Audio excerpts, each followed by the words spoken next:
This conference will now be recorded. Okay, go for it. I had a question about the homework because I was extremely busy, Mhm. so I didn't get to finish nearly as much as I wanted to. Could I hand some of the exercises in next week? Yeah. There is no statute of limitations, so to speak, on the homework. You get it to me whenever you get it. Okay, great. Then I'll get some of the exercises to you next week. Awesome. Yeah, and as far as everybody, y'all did really good on the homework. There was a lot of concern about the specifics of it. Don't worry about it. You just do what seems right, what feels good. I want all the homework assignments to sort of be gauged to where you're at. So if you feel like you're ready to just do final drawings of figures and not do all blocky form stuff, that's fine. Just jump ahead. Just do what seems appropriate for you guys. Were there any other questions?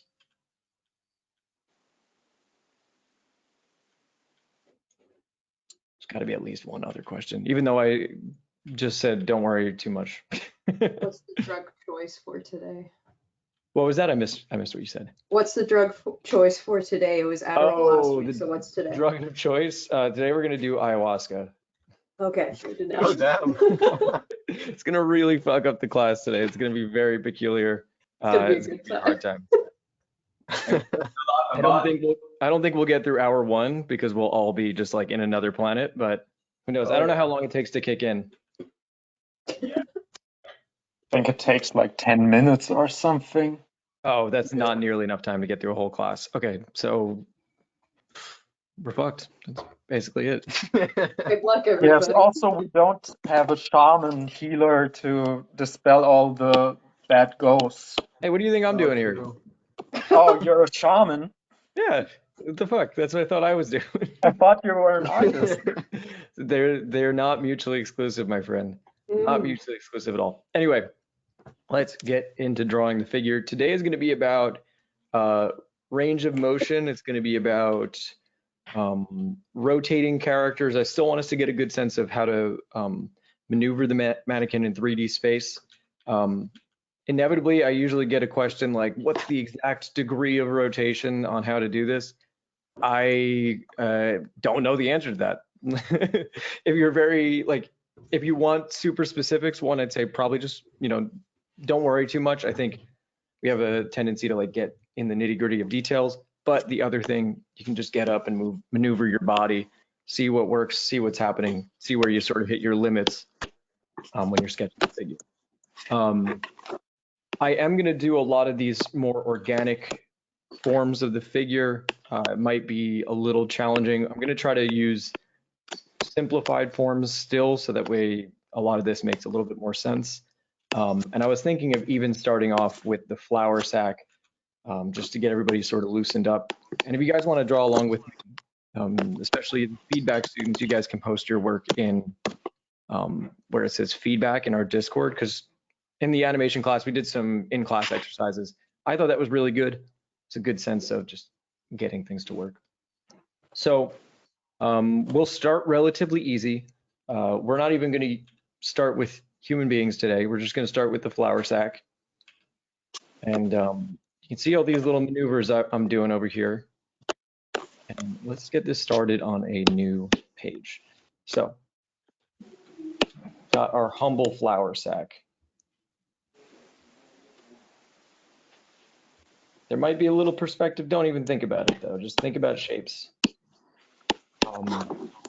My flour sack looks a little bit like a human torso. I don't know where I'm buying flour. Main thing that we want to get here today is squash and stretch, because that is really going to apply to how we rotate our characters and their maneuverability. So this is just going to be our front view. This is our side view.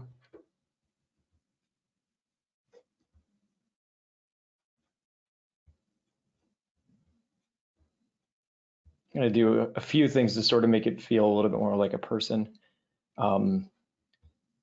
Humans naturally have this sort of angle in their back, right? The rib cage kind of leans back a little bit, pelvis leans forward a little bit in our neutral state.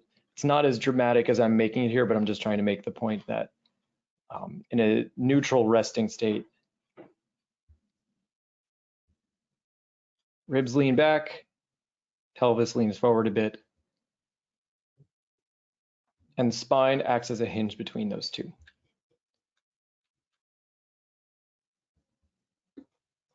When one moves one way, let's say we take our rib cage and then we tilt it forward, the spine works in the reverse, or sorry, the pelvis moves in the reverse.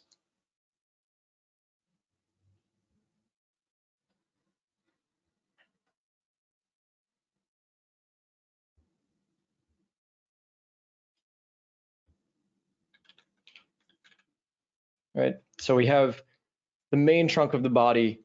It has this sort of what's the word, opposing action. So if the pelvis is leaning, or sorry, the rib cage is leaning back, pelvis is leaning forward, and vice versa. Those two masses are going to work in opposition to each other. Okay, where does the flour sac come into this? You can imagine the flour sac as the rib cage, abdomen, and pelvis. So was to draw over that, let's use some colors so we can see. The top part of the flour sac is our rib cage.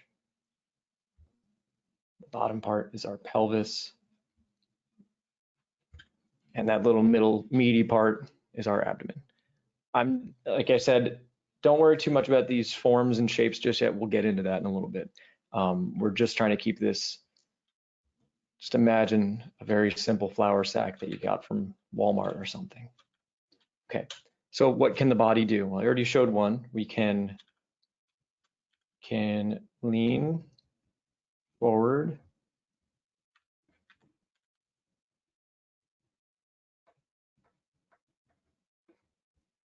backward,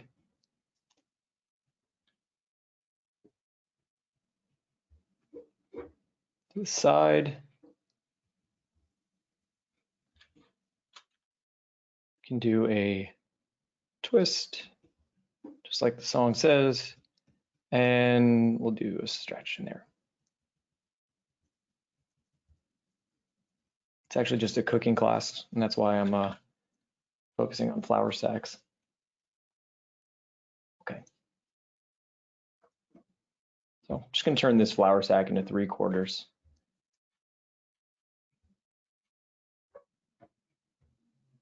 Watch what I'm gonna do here. Okay.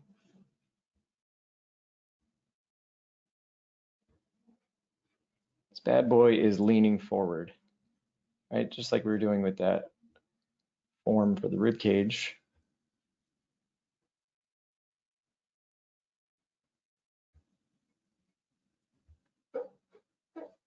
Okay, so these are our ribs, this is our pelvis. But watch how I'm drawing the flour sack, right? This back side, which is stretched out, spell that right, gotta learn on English, it's a tough language, has a very, very simple silhouette, right? It's one line just all the way through. The side that's being compressed, I'm squishing this, I'm using very convex shapes, right? These like circular curves. It's showing that something is bunching up and squishing down. Also using some little interior lines to show some of those folds. And I like to use center lines. They really help me figure out where I am in 3D space. So, and what I mean by the center line, if we look in the front view, that center line's dead center, and then that same center line becomes the silhouette in profile view. I don't know if that made sense to everybody, but please ask if it didn't. If you don't ask questions, I'm going to get very upset. I'm going to get angry. And I do turn green and very large. Although apparently She-Hulk doesn't change size, which I think is kind of a little bit of bullshit. James, Okay. can you hear me? Yep. I have a question. There's when you draw in silhouette, do you keep that like mental cue of the flower sack, or is it like, Are you asking, am I keeping a mental image of what I'm going to draw? yeah, like in terms of like when you draw the torso, when you're drawing kind of like a silhouette style, do you Mhm. keep like a mental cue of the flower sack, or is it like, do you think about the rigid forms? I would think more in the flower sack because it's a little bit more malleable.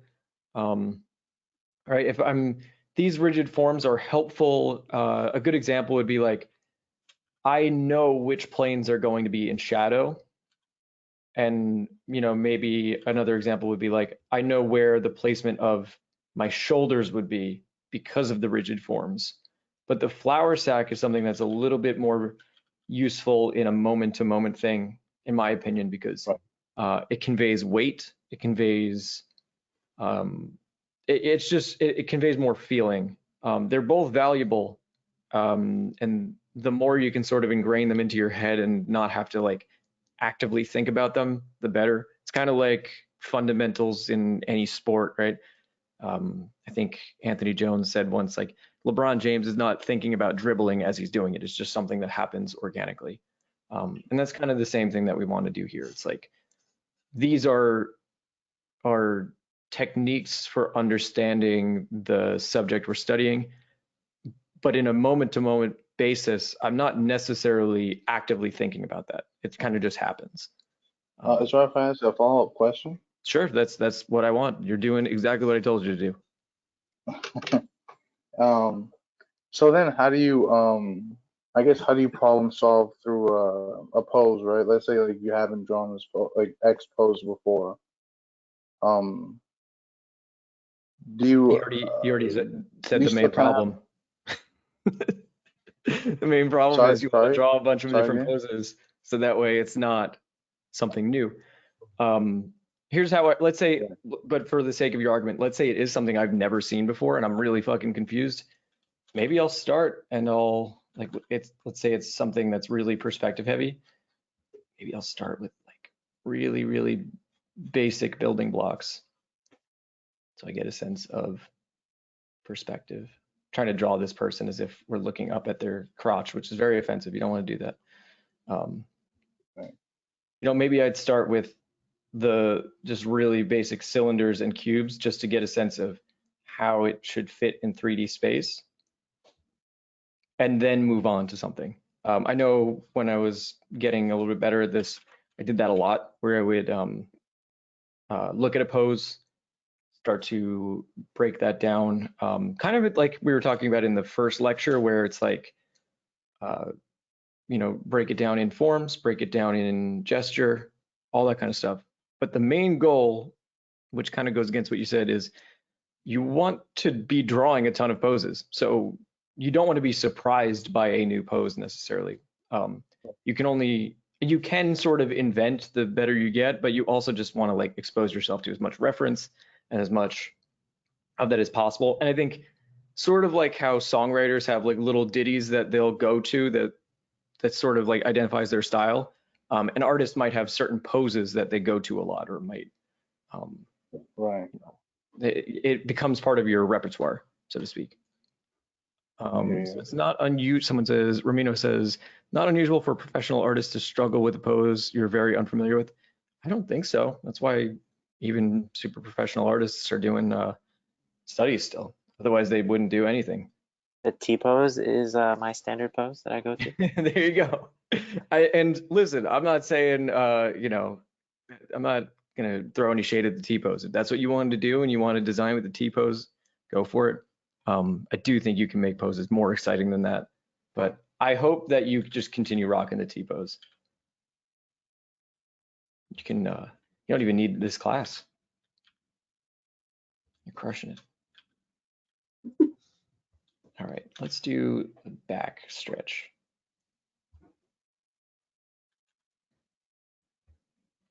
But yeah, I think you should, I really personally don't enjoy the discourse of like, is the reference discourse, because why wouldn't you use reference? Like, I don't know.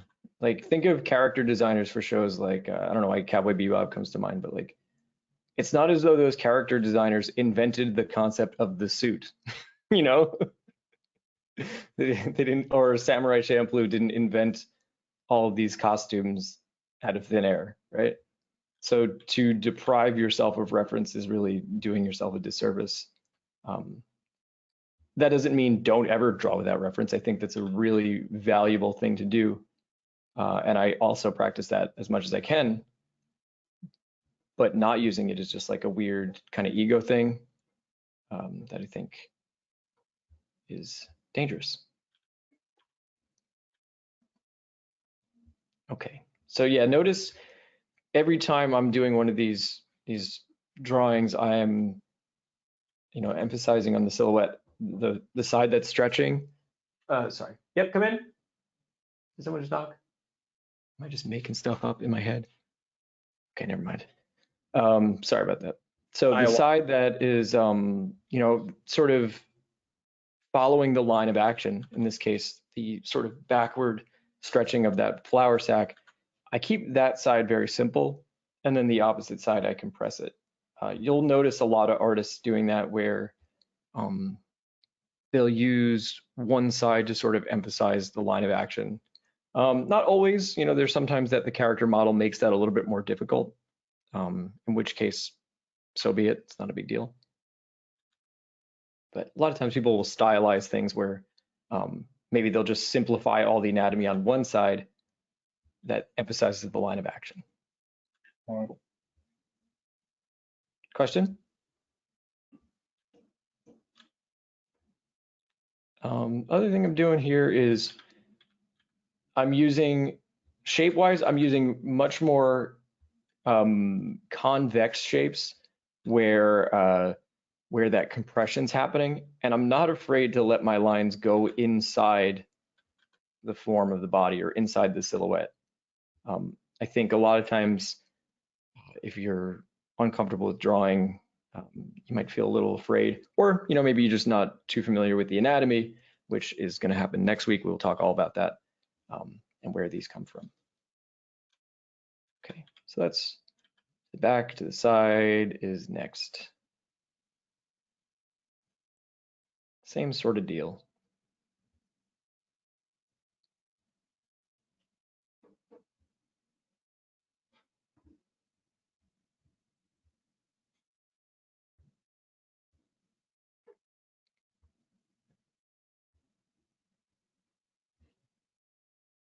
And notice I'm adding this this little center fold there in the middle, right? That's something that happens in the human body too. The skin, the fat, the muscle between the stomach bunches up because it's getting compressed between the rib cage and the pelvis.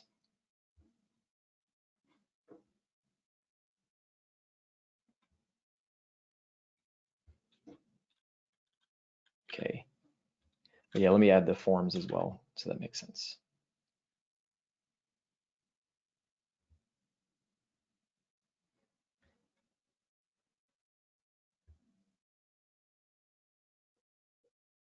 And this is going to be part of your homework this week, where we're like, want you to come up with motions or do these types of motions, represent them both as forms and as a flour sack. And yeah, I pretty much never, in the context of like a drawing that I'm doing, I'm never actually drawing these forms in. I used to try to do that. I found that to be kind of a shitty way to draw.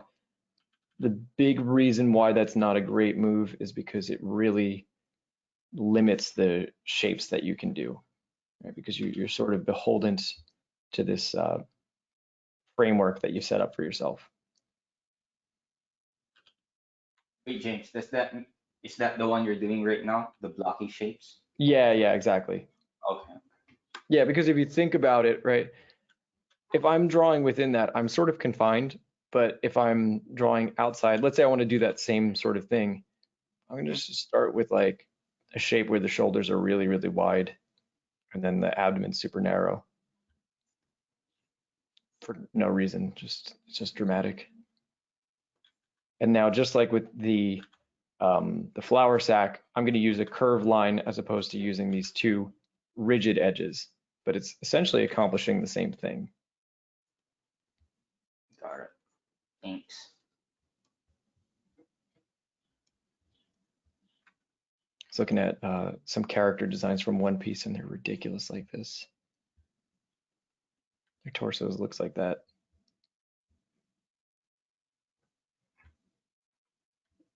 And then little tiny legs. Yeah, One Piece designs are absurd. Yes, the accurate anatomy. The It coolest looks like anatomy. Mojo Jojo. Yeah, it kind of does. It turned into a face. Looks like Genie.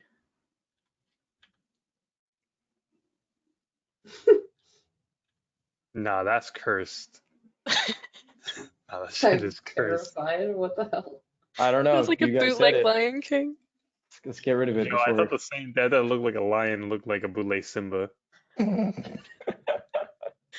That lives Get in my rid of it. head rent free now. Let's remove the evidence. No, Never it's happened. been recorded. There's In no the recording, removing this yeah, now. it's been stuck there forever. No. That is sad. You so young.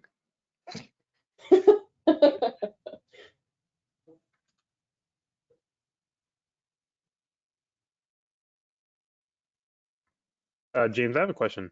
Mhm.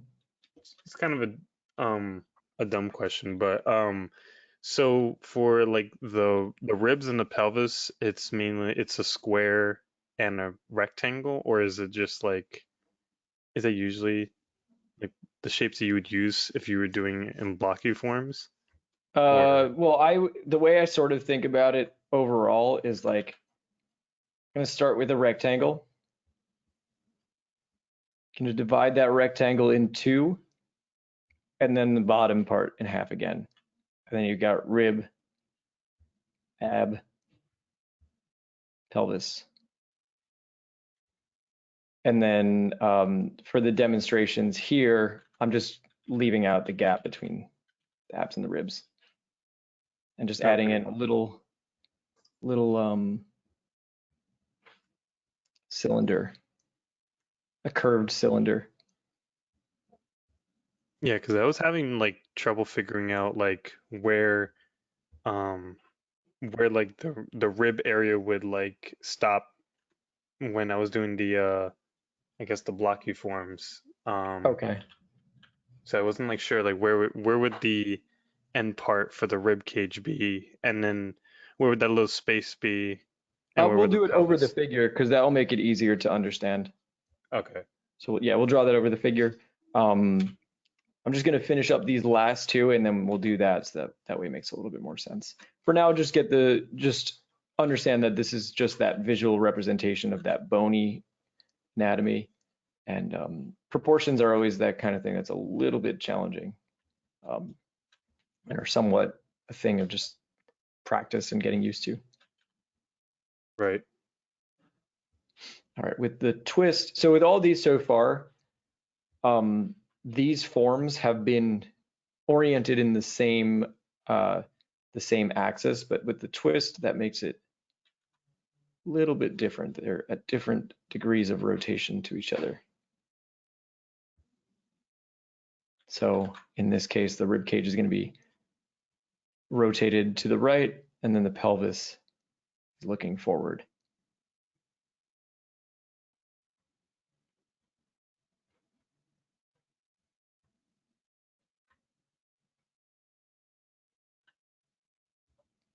So your legs would be here, shoulder, shoulder, there.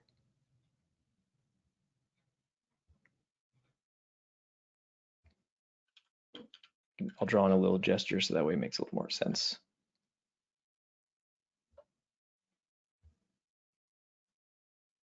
James, how do you, I don't know how to ask this question, but like, how do you reconcile the like importance of the cube and also, you know, not drawing in this blocky way. You know what I mean?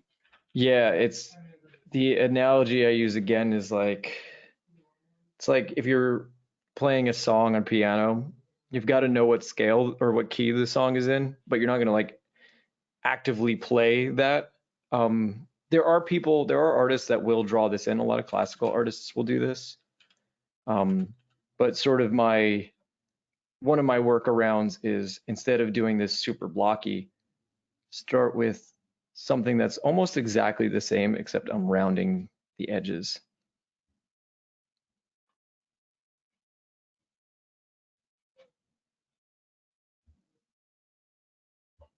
All right, that's relatively close. We've got this sort of center line. We've got the ellipse on the shoulders.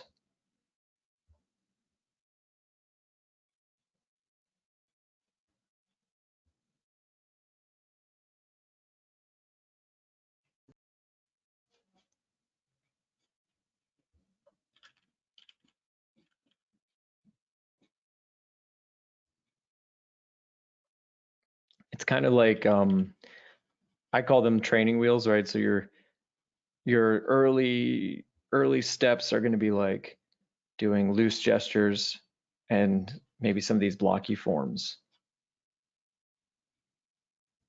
as well as doing these flower sacks. Then eventually those concepts start to combine together and you can kind of draw just in shape.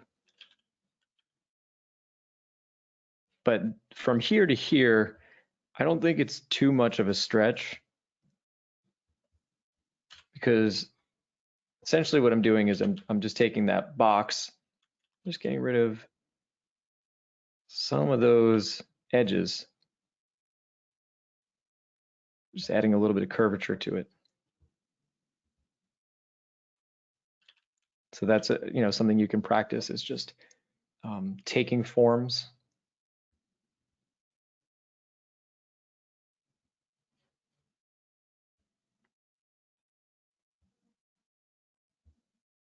Draw the same thing, now rounded.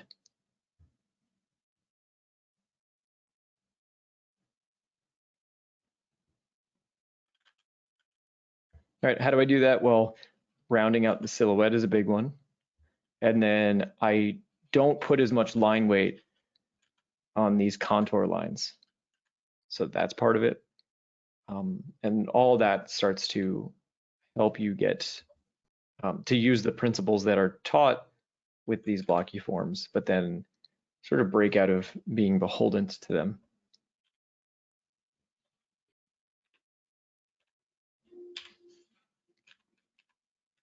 That, and just combine it with other forms of exercise, right? If you draw a figure like this and you use these rigid forms, and then next you draw this exact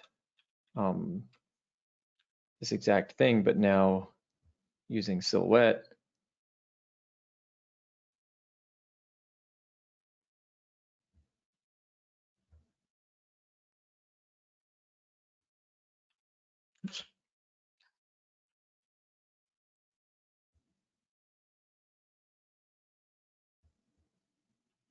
you can use reference too, so you're not just going at it, but essentially just repeating the same thing twice. It's a good way to do it. Does that make sense?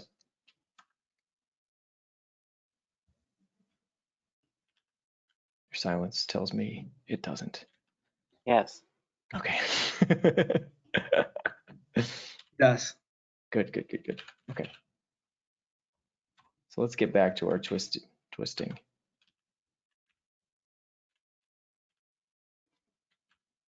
So we're going to keep the base of that flower sack exactly where it was. And just like when we're rotating that form, right? If we're looking at, if the bottom part of this is here, and we're looking at it where we're seeing mostly the front plane, and then the top portion of it is closer into profile view. So we're seeing less of it. the distance between what I'm going to call the shoulders is closer together. That center line shifts over to the right. So let's do that. We're going to put the shoulders closer together. That's going to be these like little wings at the end of the flower sac. Let's move them a little bit over here.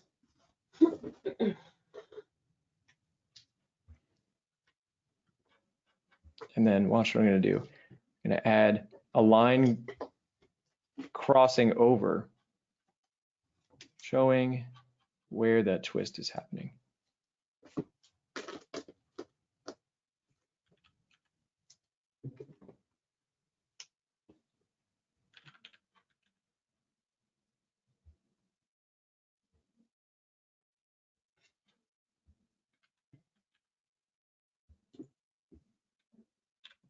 So the big way to sell stretch, and this is going to apply to cloth as well, is show the axis of rotation with those lines. Right, the cloth is rotating up.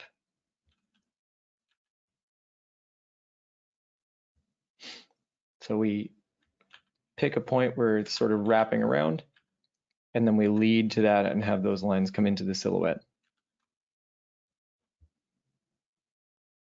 Another thing I've kind of been doing throughout the whole part of these is I'm using shapes that are more convex towards the base, right? Part of the value of the flower sac is it teaches you weight distribution. So if we place a flower sac, just drop it on the floor, all the flour is going to collect at the bottom, and then the top part is mostly just going to be the burlap. And I could even emphasize that more up here, have this be a little bit thinner. So all that weight is distributed towards the bottom. So I'm using these very convex shapes towards the bottom to demonstrate that. Another way you could think about that, just take another little cube. And if I push down on it,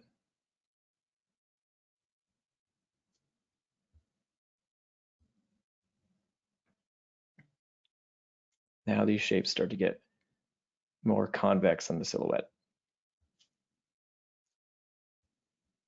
Is that something that you would say is parallel in the human body, or is it more pertaining just to a flower sac? Yeah, no, it's the only reason we're doing this is because it applies to human bodies, right? Imagine doing the world's strongest crunch ever. What do you think your tummy looks like? Doesn't look like you know, perfect six pack when you're scrunched, right? It's got folds. It looks like that. Yeah, you're gonna see as we're studying the figure, you're going to see these folds because that's how bodies are, and it's beautiful. So the reason why we do this is so that we can get that weight distribution. It's also a little bit more of an organic way of drawing the figure, which some people struggle with. So I like to talk about that because it's really going to help sell the figures.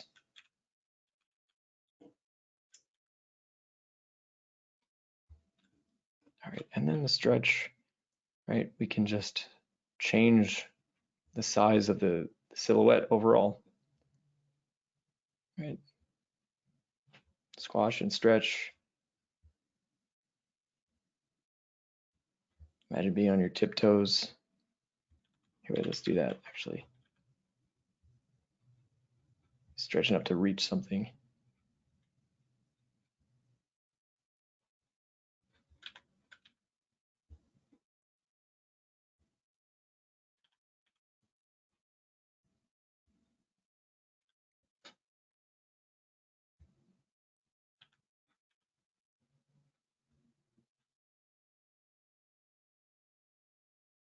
All right, what did I do with the forms here?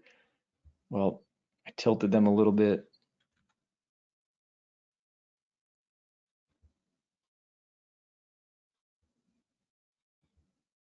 And then really stretched them out.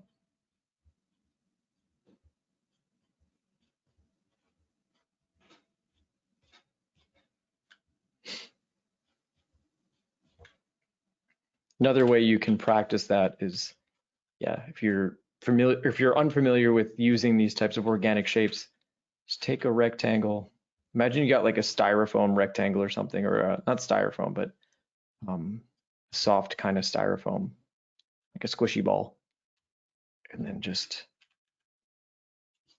run out of room on your canvas.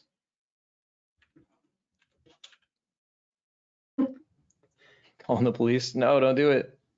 I don't know who you're calling the police on, but don't do it. Can't have people getting emotionally attached to flour sacks. It's Yeah. adorable. Let me live. That's a little sussy. I don't know. Yeah. I don't know why you were calling the police in the first place, but let's not do it. Yes.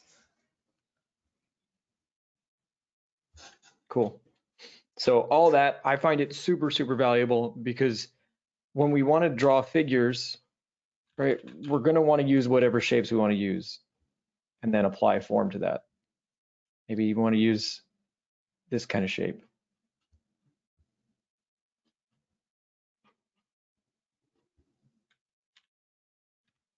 Or this shape.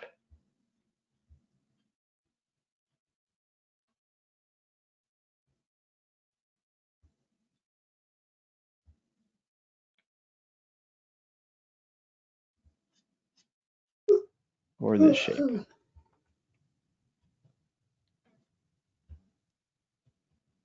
Right? The goal is to be comfortable making any shape and then ascribing form to it.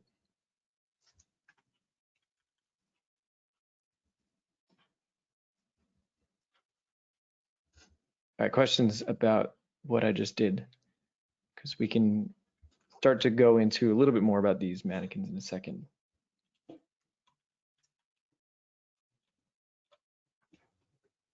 No, but it looks fun. Hell yes, it's definitely fun. All right, let's get our figure reference, and we're gonna do Blocky Boy over this dude. Warning: chiseled abs. Trigger warning for anybody that can't handle it. Oh shit. His bulge. That's just an abstract form for you to practice drawing. That's all that is. All right, 1 second. I'm gonna try to do a little magic here. Lesson number 1, draw the dick. Yeah, that was lesson number 1, wasn't it? Mm-hmm. Damn. Ask Squidward's nose too. Yeah, there you go. This is Bold and Brash, the man. So I have a really stupid trick to drawing over things, so just bear with me 1 second. I should have had this set up before. I just get pure ref out, make it like a little bit lower opacity. Let's drop a random image in there. There's some Evangelion in there. Get off the screen.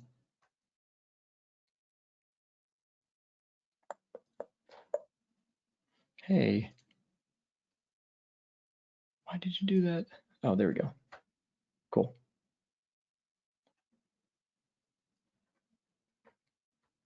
This is the least convenient way of doing this, but it's the only way I've found to do this that works well. I get pure ref out, lighten it up, and then this Epic Pen program and draw over it. Okay. Gabe asked, how do I figure out what the shape or size of that abdomen is?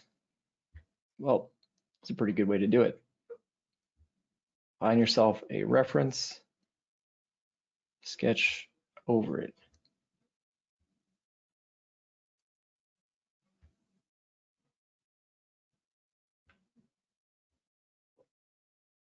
What is the value of this? Boxy Boy, like I said, gives you really easy perspective so you can find your vanishing lines. I personally found it the most useful for figuring out things like where my shoulders are going to be. And you know, when we move the camera around a lot, it's going to be important that you're comfortable doing this. So, okay, let's say that's your step 1. You drew this out, you just got the trunk of the body. in boxes, and we'll even add Boxy Boy to the face too. All right, you're like, all right, I did that. Now what? Am I a master artist? Well, now let's go to step 2. Say this is step 1. Step 2. And just as every, like in a song, you don't have to explicitly play the scale that it's in for you to know that it's in that key. We don't have to draw all of those lines. We can imply things. So now we can practice eliminating some information.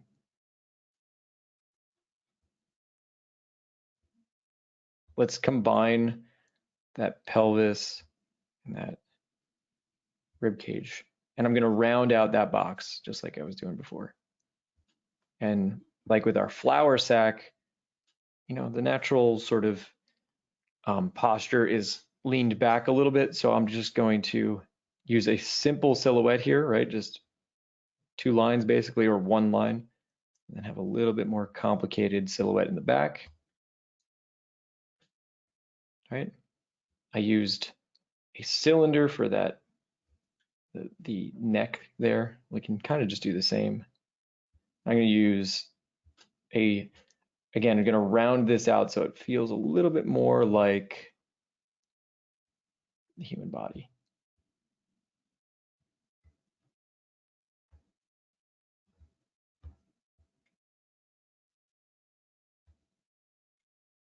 Yeah, this is Anatomy 360. Anatomy 360, pure ref for our underlay there, or I guess overlay, and Epic Pen. So do you see how in going from step 1 to step 2 here, I took some of those principles of the flower sac and applied it here. Use that simple silhouette, using organic shapes. I'm going to compress it a little bit. Right? And when you're practicing this, I want you to go, just draw a flower sac. It could even be in front view so it's nice and simple, and go, okay, I want to make the flower sac, I want to twist that flower sac. So practice doing that.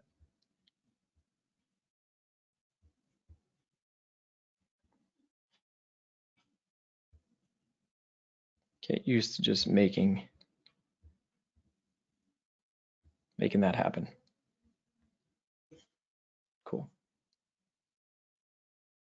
Okay, so that's the trunk of the body. Let's do a few more angles on this.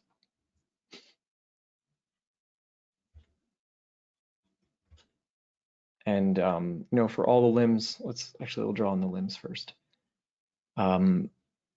When I've had students look at this, the main concern has always been, yeah, but how does this shoulder connect to this or that? Just imagine it's floating around in space, and it's some sort of magical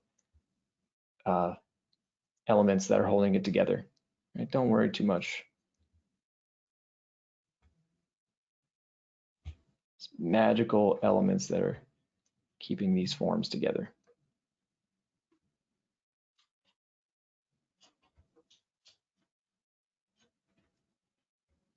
You can put spheres in there to represent the joints if you want. Okay. If we just look at the gesture of the arms, and if I was to summarize the arms in just 2 lines, kind of see a little bit back at an angle and then just a little bit forward. I said I wasn't going to give you the exact degrees, but that looks like, I don't know, it's like 150 degrees or something, right? For all you math nerds out there, starting to do math. So we can do the same thing now. Remember we were talking about cylinders and rotating those forms. If we're looking at a cylinder in side view, which we're kind of looking at these arms in side view, I've got a glass of water here. You can use simple tools like this to figure out the perspective of cylinders. Well, if we're looking at the cylinder in side view, the degree of the ellipse on these cylinders is going to be pretty thin. So that means we're mostly just seeing the shape of the arm.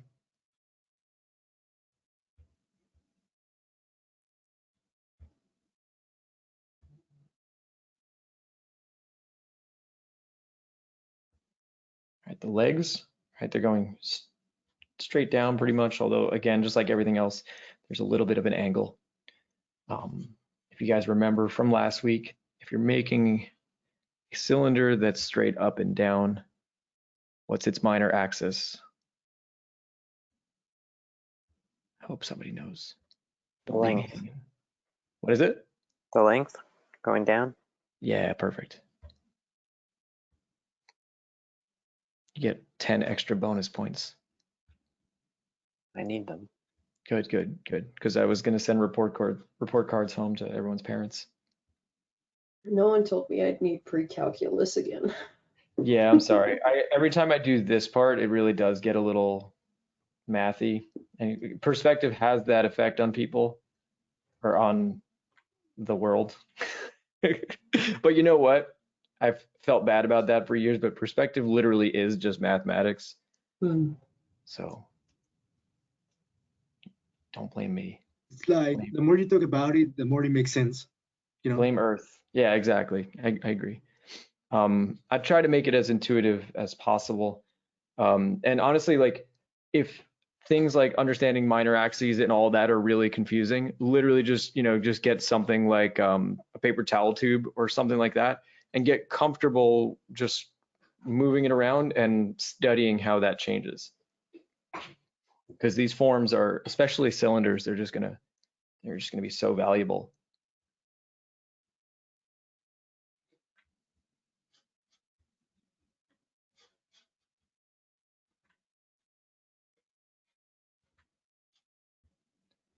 Right, and if we think back to perspective a little bit, I'll show you what we're doing here in a second.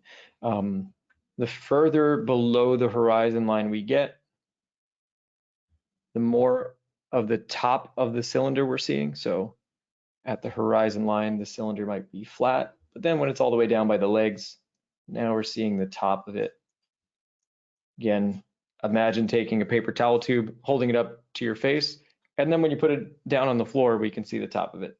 So that's sort of my logic there.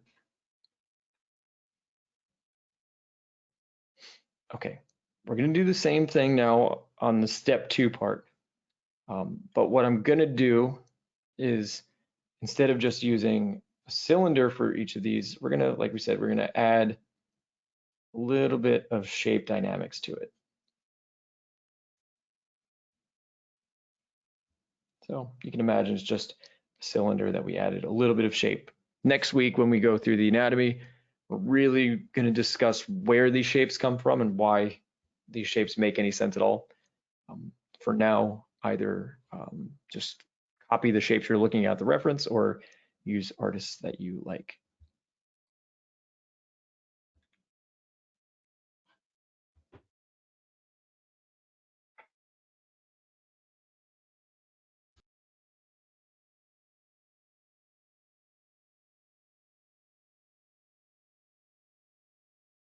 And you can use wrapping lines to help demonstrate that. But based on what I saw in the Discord and the homework, actually seems like you guys have not a lot of problems with this sort of stuff. You guys are doing really good.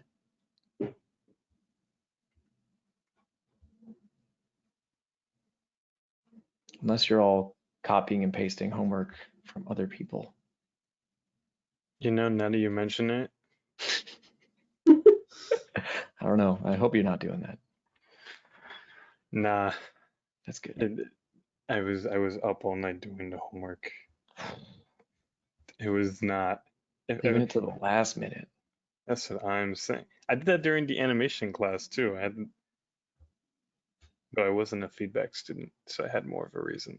Yeah, true. By the way, for everybody, If you got to take a little longer for the homework, don't worry. I'll get to it whenever you upload it.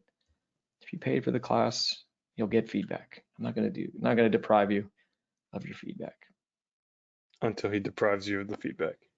Hey, you got your feedback. Hey, I'm joking. Yeah. Wait. Hey, yo. All right, let's keep going. So just like with our flour sack, we're gonna use, or in the step 2, I like to just draw the rib cage and pelvis, that the whole trunk of the body, as if it's one continuous thing. I didn't do that for a while, and I really think it kind of fucked up my drawing a lot. Like I think it made it so much harder to understand. It's good to use these forms to get a sense of how these things are connected. And we'll do an exploded view of these forms in just a moment, so it makes a little bit more sense. But practically speaking, I like just drawing it all together in one. Okay. Now I'm gonna draw the legs in, right? And the way I did it here, right, I kind of just threw the legs underneath. And that does pose complications for a lot of people. I'm going to show you one of the sort of simplifications that I use for more organic forms.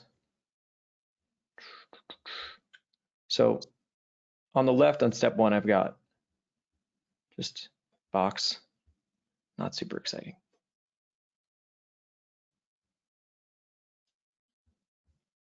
I'm going to taper out the bottom and round everything. I think we talked about this last week. I try to imagine like a sort of like underwear, or kind of like a swim, like a Speedo actually is kind of the shape. Maybe not as, he looks like he's wearing a thong, maybe a little less intense than that.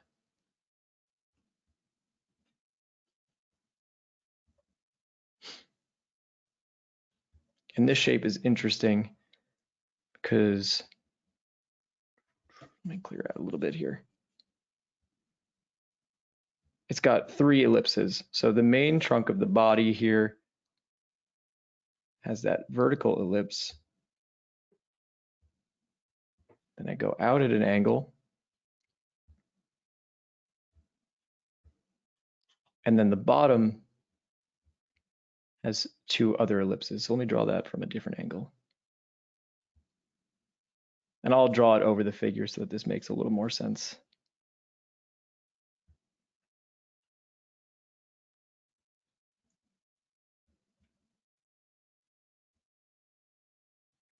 You want me to elaborate on drawing it as one form? I can definitely elaborate on that.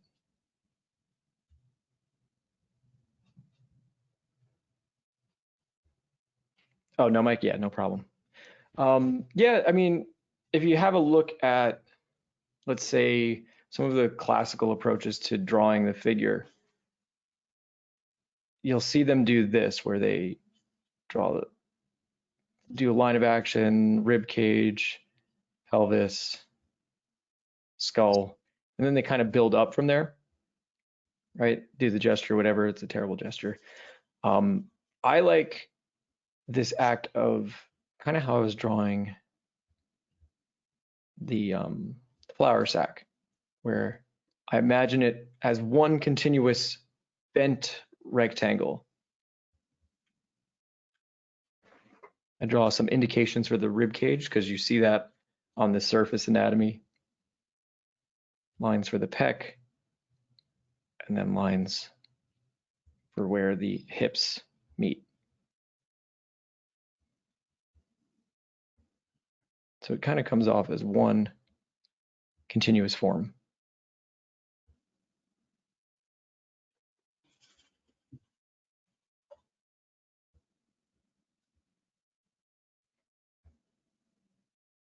All right, let's draw on these little cylinders.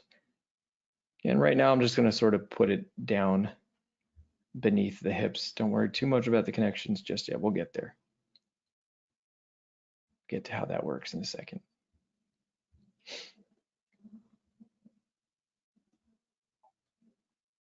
Now, instead of just straight up cylinders, I'm tapering it, adding a little bit more shape dynamic. That shape dynamic is derived from the underlying muscular and skeletal anatomy, which we will talk about next week. Another thing you can do in the meantime is just pick a character design that you really like. Just use that character design for placing it in different poses. It's a great way to practice. Okay, so that's kind of the step 1 to step 2. Let's move that character around a little more.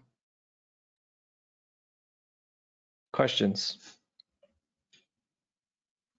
Quick question. I'm guessing why people recommend drawing the flower sack for animation since it helps moving bodies. Yeah. It helps it become a lot more organic. I'm telling you, that flower sack thing totally changed the way I draw figures.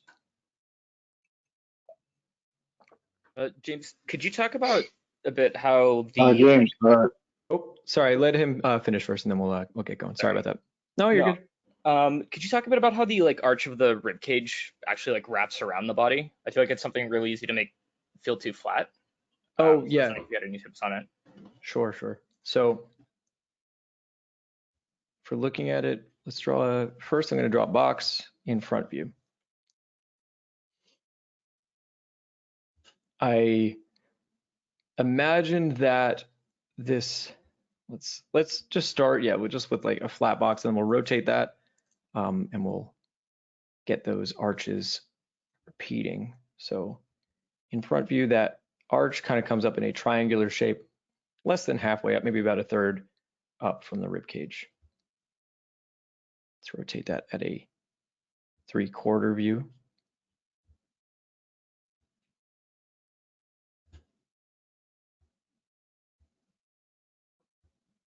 And we'll just track that point. And right now, all I'm doing is drawing a triangle shape on a flat curve, or sorry, on a flat plane.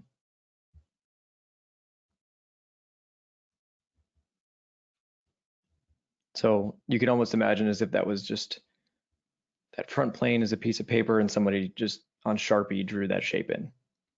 Okay. Now,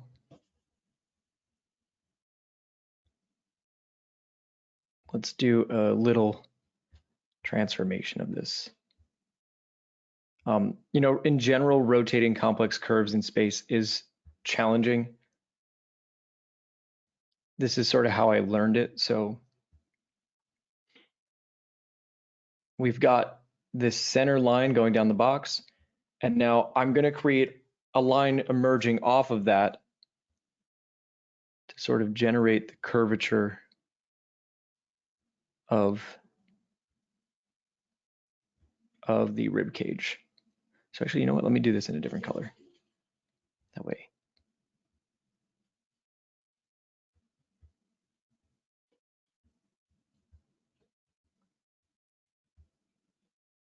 Okay, so this is what we started with. I'm going to build up and out.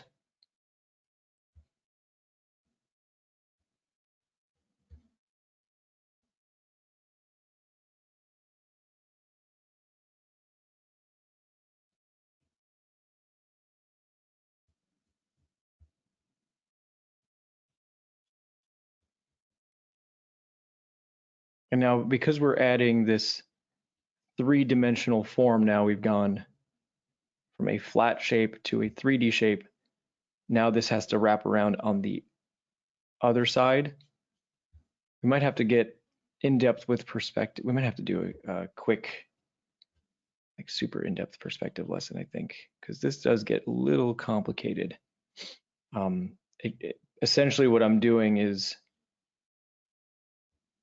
creating a curve and then repeating that out here. to build that curve in space.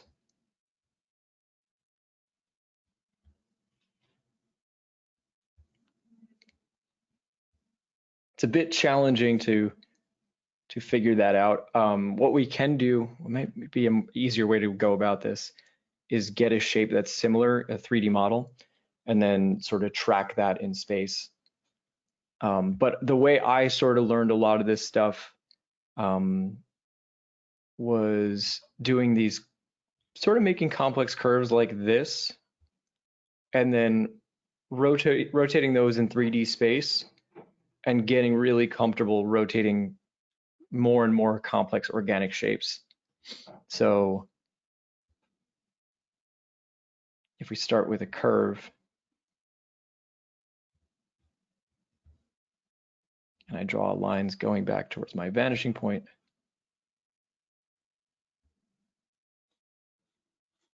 we can duplicate this exact curve.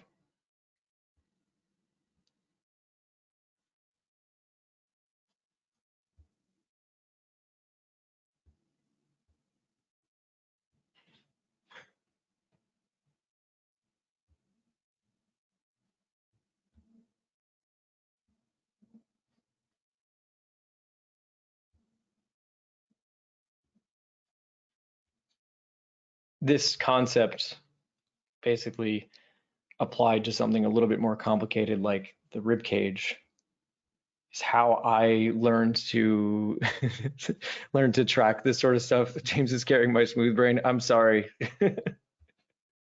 It is rotating complex forms is a really difficult topic in itself. I'm trying to sort of like allude to a lot of these concepts without fully going in depth. I mean, if the class wants to do that, we can. I was trying to sort of get around discussing that in this class because I do have a lot of information on the side that we can look at. So yeah, I would say for now, if you struggle with it a little bit, totally fine. I am going to give you a ton of resources to do these sorts of like complex form exercises. So that way, we can sort of do that on the side and then apply that to here. How long do you think it took you to get comfortable with it? I don't know. I was a little ridiculous about it. I would just do these all the time. I don't think that was not necessarily the right approach. I did think I was going to do like industrial design at first. So I did spend like 6 months at least just doing like those sort of Scott Robertson car drawing type things. And then later on started applying it to the human figure. But that is a skill, like rotating organic forms is a skill that translates to like all aspects of art. So I'm not opposed to doing it. Maybe at the end of class today, we can go, do a little bonus, talk a little bit about that stuff. So just to confirm, like you kind of like extrude out from both sides of the rib cage and then kind of like bevel off to round it. If that makes sense. Yeah. Okay. But in my normal exercises of doing it, right, I'm not really thinking about it. I'm just like making a shape and finding a center line. Gotcha. Thank you. No problem. Yeah, main goal we want to get to is just like get comfortable turning shapes in space. Overthink is a curse we all share. Yeah, I definitely have been a victim of that. All right, let's do a little more complicated perspectives. Cool. This is where this stuff really becomes valuable because it's a perspective like this is confusing if you don't understand how to use forms. So I'll draw the step 1 form over the character. Also, yeah, I'm sorry for the somewhat subpar explanation of those organic forms. I've been sort of figuring out how I want to go into that stuff a little bit. It's not the easiest. And there's already so much in figure drawing that I'm not sure if we're going to do a full deep dive on it. But I will give you as many resources as needed.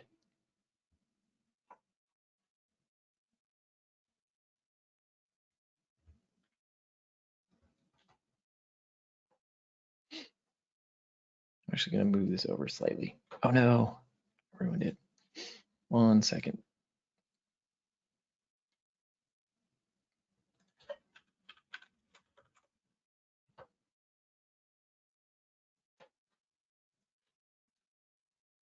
Okay, perfect.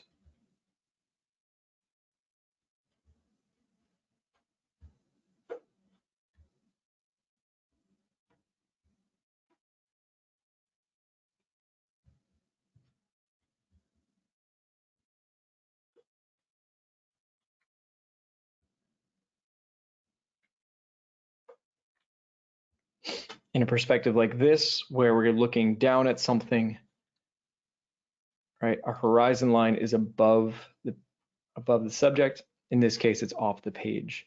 When you're looking at an organic subject and you're like, how do I find the perspective? How do I find the horizon line?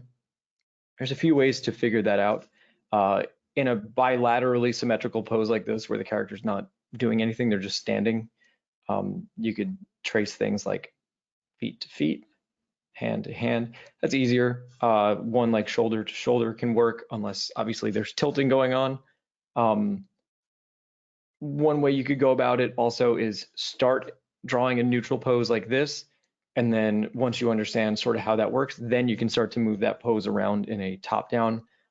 This is traditionally a super hard angle to get though. They try to avoid it as much in animation as you can.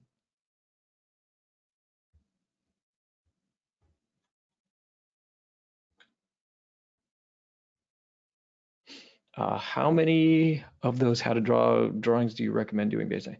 I cannot give an explicit number to anything, unfortunately. I'm not equipped to know to know exactly how many to do of anything. You know, I've been drawing for a while, and it's hard to surmise what was an appropriate amount of time for something or what was too long. A simple answer would be like, do you get it or not, right? If you're doing a thing and if you're achieving the results you want, then you can stop, or you can start to apply it to tougher topics. So I want you guys to start to develop, a little bit of that instinct of like, okay, I kind of get it. I know how much of something I need or how much I don't. So torture ourselves until we finally understand, I think. I mean, that was my approach, but I don't always suggest that. I don't think that's a good approach necessarily. It worked for me because that's how my brain works. I'm the type of person that wants to sit down and fucking do math for a while, but some people are organic learners where they learn by just drawing a bunch of figures in 3D space, and that works for them. I can't give a solid answer as to the amount of time for a certain thing. Yeah, no, that makes sense. I have to learn Can tell stuff you that. backwards myself too, where I have to do the really hard thing first in order for the basics to click. Yeah, So exactly, for right? me, I have to do it backwards in order to get the point of like, wow, I really suck at bodies. Now that I've learned that I suck at that, now I can retain the information with basics like this, where I'm like, oh, yeah, that makes this a whole lot easier, and it actually sticks. So that's great. Yeah, see, identifying what your learning style is super important. It is unfortunately, one of those things you have to just sort of figure out. For me, I figured out that and the reason I make so many music analogies is because that's where I started. And I was the type of person that was like, okay, I'm going to learn how to play all the scales in the music theory before I'm going to sit here and write a bunch of songs. And I knew that's how my brain operated going into drawing. So I started doing all this, annoying complex curve type stuff and perspective. But there's a lot of artists that didn't start that way, and I would argue are much better than I am. So I think really depends on how you want to go about it. I think Urshad Karim, or Uncomfortable, talks about it in the Drawbox course on the topic of grinding. He says you should drill to attack your weakness, but you shouldn't spend too much time on one lesson or something. You should move on. Yeah, I think that's definitely a fair approach. Yeah, sometimes you can just beat your head over something and it's like, okay, this is too much. Too much. Okay, so with this, you can see the value here, right? Because like, if you're not familiar with perspective, this is a great way of seeing exactly how these forms fit in space. The boxy boy, really valuable for giving us those vanishing points. One little point about perspective here, anytime we're looking down at an object, these lines start to become more parallel. So let's say we're looking at a box on the floor. These lines going back to our right vanishing point are very parallel. And the same is true as if the further away from a subject your camera is, the more parallel these lines are going to be. You'll notice in the next part of this lecture, everything is done where the camera is really far away. I do that on purpose, helps me focus just on shapes and makes the perspective burden a little bit easier.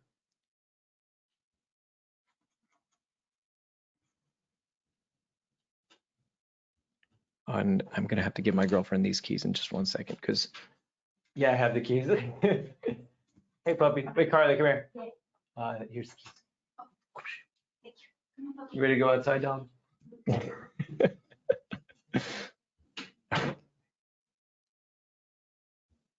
My dog always runs in here for our afternoon walk. She gets all hyped up.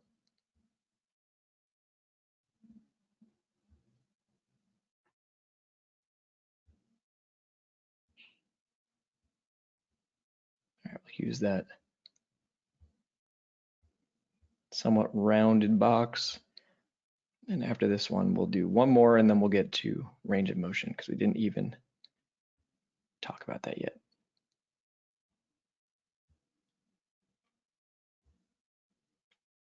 You'll also notice there are some storyboard artists. I noticed this with Chris Copeland, if you're familiar.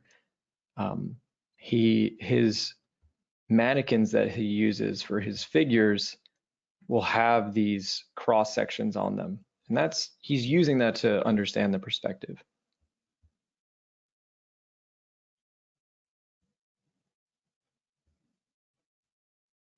Right, it just happens that he's also using cool shapes. So it makes the sort of guidelines a little less obvious. Another thing is, like, anime characters always have arm wraps. Well, those arm wraps are conveniently ellipses.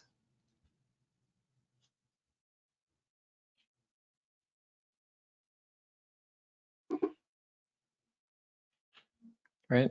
Conveniently ellipses that give you a fair amount of perspective.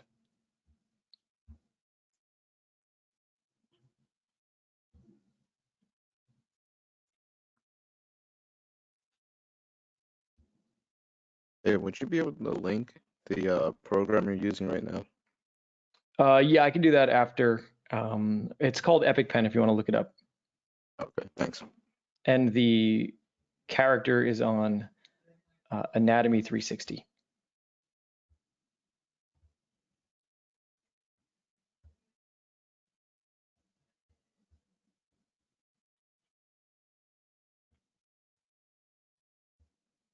So I have a question, James. Mm-hmm. So when this is more of an animation question, so you don't have to go too in detail with it, but more like when you're animating a scene, and say, I know there was like one shot that you did in like the ping pong animation that you did where it was like it was a low angle shot. How would you usually go about figuring out the perspective of that? Would you start with like boxes like for the character, or would you try to Like, how would you go about using reference for that? So, no, I probably wouldn't draw it with boxes. I'd kind of skip to this second step, I'd say, or I'd do like a rough pass where I'm kind of skipping to this. I think, starting with something like the torso, like if I was start like this, just that bent rectangle or that flower sack, right? I can use the shoulder line to give me my vanishing point.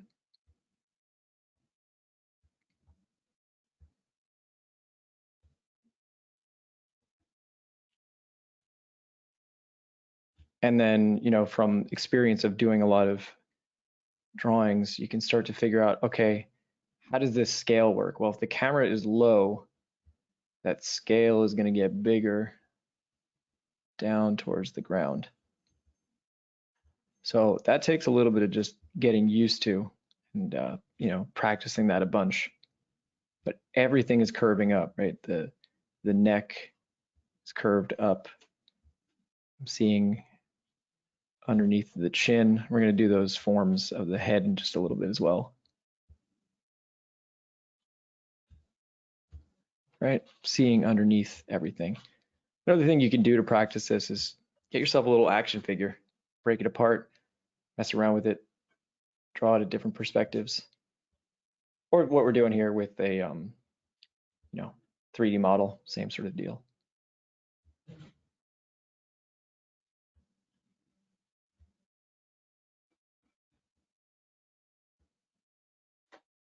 All right. Let's do one last one in down low angle camera.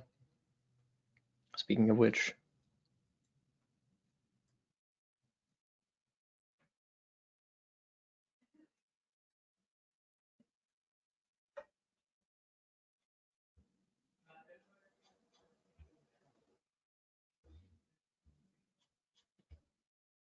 it doesn't need to be perfect. In fact, that was terribly not perfect.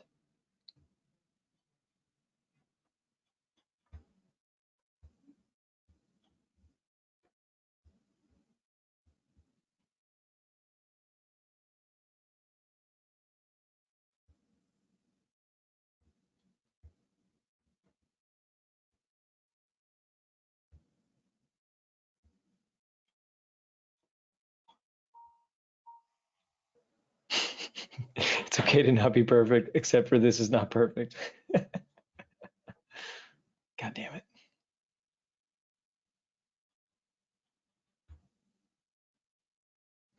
It was too not perfect for my liking.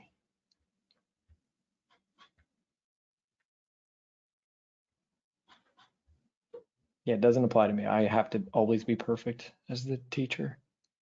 No mistakes.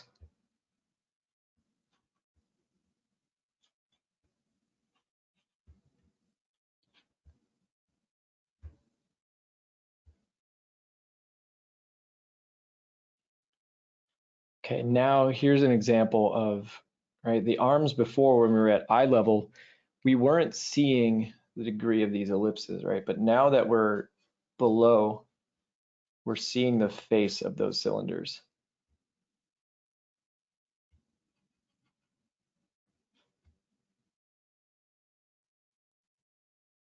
Remember, the degree of those ellipses, like how circular those ellipses, indicate to us how much they're facing the camera.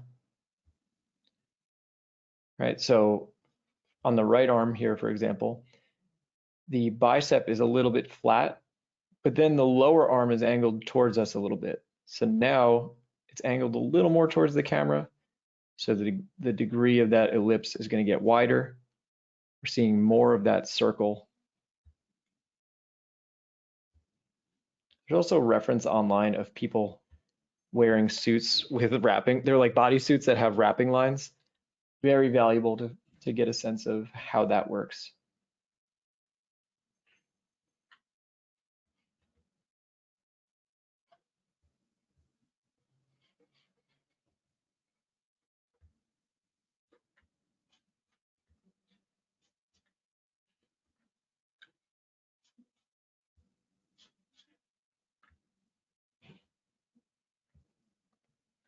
And then, yeah, for the feet, I kind of use, if you imagine let's just take a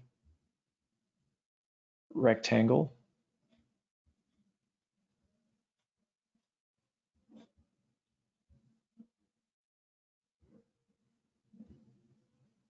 Then all we're going to do is go from one end to the other and just chop out that shape.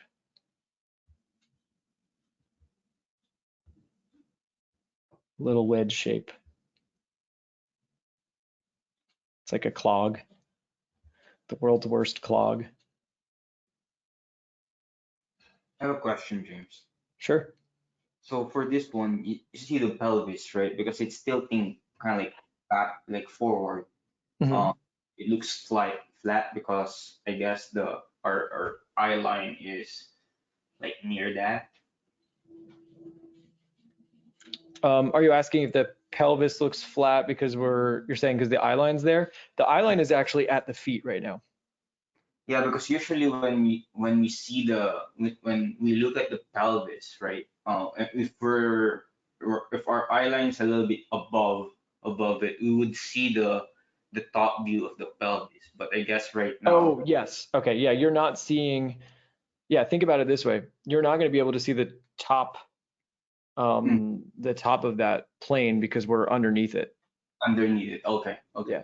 Even though So it's kind of like, because when I think about it, if like when it's tilted, it's not tilted enough, right? Because there's only a slight degree of rotation. Mm-hmm. So it's not enough. It would have to be, I mean, maybe a little bit more, but it could have to be like that, which would kind of be spine breaking. Yeah. Okay. Got it.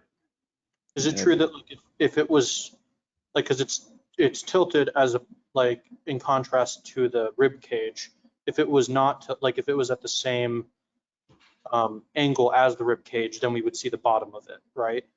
But because Yeah, it's yeah, more exactly. flat. 100%. Yeah, if it wasn't tilted, it would look like this because we're seeing underneath it. So right now, when we're looking at from the bottom, we can see the plane and we cannot see the top or nor the bottom because it's Yeah, exactly.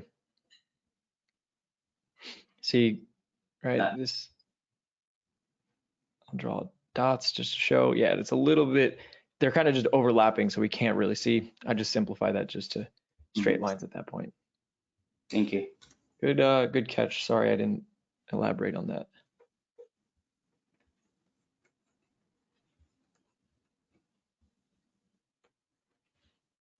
And then for the hands, same sort of deal. We can just use a wedge shape for now.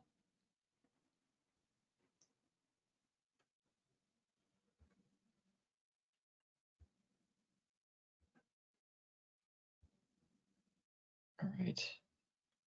That's our basic building blocks. Super valuable for learning how figures fit in 3D space.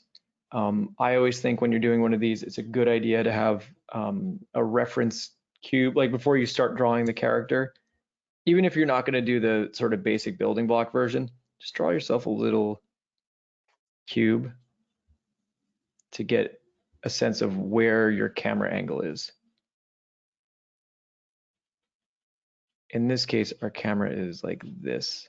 So we're seeing a little bit of the side plane, more of the front plane, and everything is angled down because we're looking up.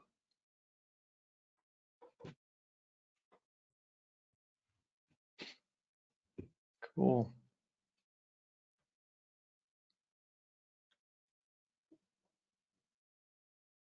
All right, let's get our 3D model guy off of here.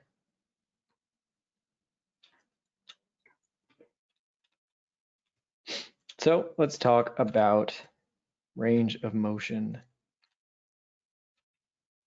So now that we kind of went through all that, I drew all these off to the side so that you get a sense of what I'm doing here. If we take a look at the form rotation there, you can imagine that, like, imagine you had those two blocks here were made out of clay or something, right? And all I'm gonna do is I'm just carving into them to make the shape that I want. All I'm doing is carving into that, just like cutting out a shape. And this is a great exercise to do. You don't have to necessarily do it sort of animated like this, but it is, I mean, I was doing it this morning. I thought it was a great exercise. So let's have a look at this. Okay, so here we're in our default sort of upright position. I got rid of the arms because I just want to do it without blocking over the trunk of the body. Again, I'm using that sort of diaper shape for the legs. But yeah, I did say I was going to look at this guy's crotch for a moment.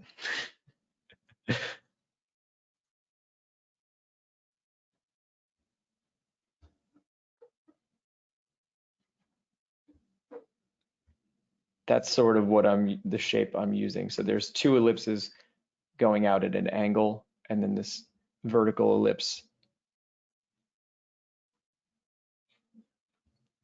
is literally just tidy whities. You could look at Hanes underwear, and that's exactly the shape I use. It's a great shape.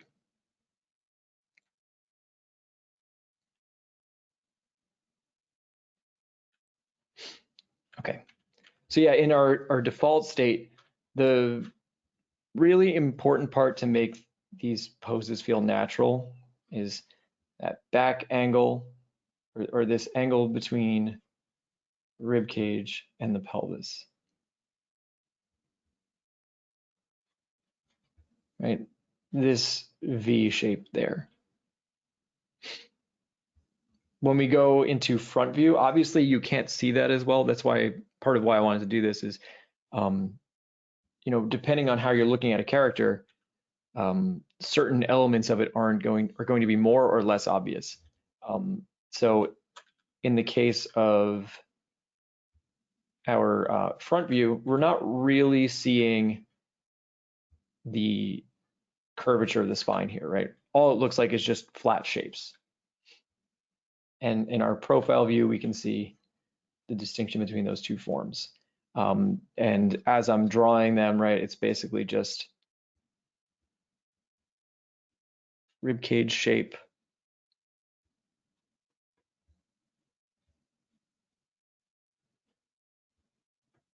You can use flat edges to get that perspective. Almost looks like a tooth. Diaper shape. And then kind of horizontal lines between them. And that, you know, taking out all those elements or drawing it as one makes me feel like I'm drawing the flour sack. So it's a little bit more nimble. Okay, but yeah, so on the front view, we don't see that S. On the 3/4 view, we're getting a little bit of this S curve of the spine with a little bit more of the dynamics of that front view, or the shapeliness of the front view. When we lean forward, just like when we're doing the flour sack, we can simplify the silhouette on the back. I didn't, you know, I still maintain some of those, we were talking about the inflection points last week, right? Still trying to maintain some of those inflection points. Right, I like on this shape design, I'm keeping the inflection between the torso and the pelvis, but I'm adding some folds here in the stomach. The other thing that happens is to maintain the center of balance, the mass of the pelvis shifts back, right? So in this case, torso is leaning forward. Now my center of gravity is shifted over here. So in order to counteract that, the butt pelvis has to go back. I'm sure somebody who's super flexible can probably go even further down at that point, but my goal here was just to show the movement of the trunk without moving the legs yet. So in this case, you know, I figured that was a relatively appropriate level of bending. If you want to make somebody a contortionist, you can definitely go and do that. All right. So have a look at the way those forms rotate. All right, now we're seeing the top plane of the shoulders. All right, even just look at the shoulders and neckline here. That cylinder for the neck is just a flat shape, and then boom, now we start to see the form of that neck, top plane of the shoulders. Cool. Let's go to the next one. Let me see how I have this organized. Okay, leaning back. Pelvis starts to tilt forward. Right, pelvis tilts forward. Form for the rib cage leans back. See how there's always that counter action that happens with the pelvis. That ellipse starts to open up.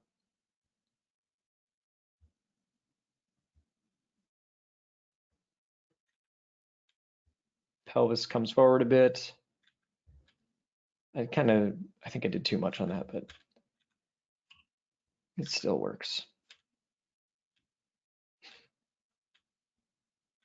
Also, on the note of using these blocky forms, if you want a simple way of figuring out where your light and shadow is going to be, we imagine that our light source was directly behind them. When the character leans forward, now this whole front plane is going to be in shadow. So the planes are an incredibly useful method for figuring out lighting as well.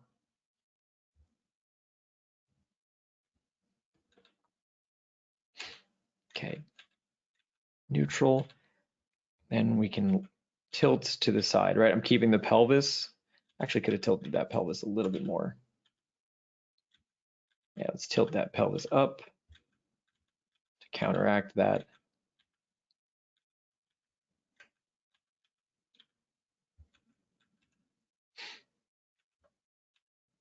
All right, so that form of the pelvis leans over to the left, rib cage over to the right. And then that twisting motion. So check this out. We have the flower sac, right? That forms twisting over to the right. All these lines going interior to the silhouette. I could have shown that more on this. Right? We could have done a little bit more stomach, some interior lines to show that twisting. But now we're seeing the arm socket from the left. Head stays forward, but the main form of the rib cage is now tilted to the right. Oh, I didn't do the twist for the front view. Sorry about that. Does that make sense? Do we have questions about this?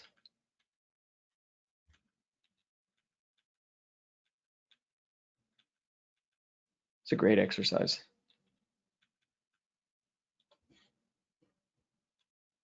And not just because I said to do it.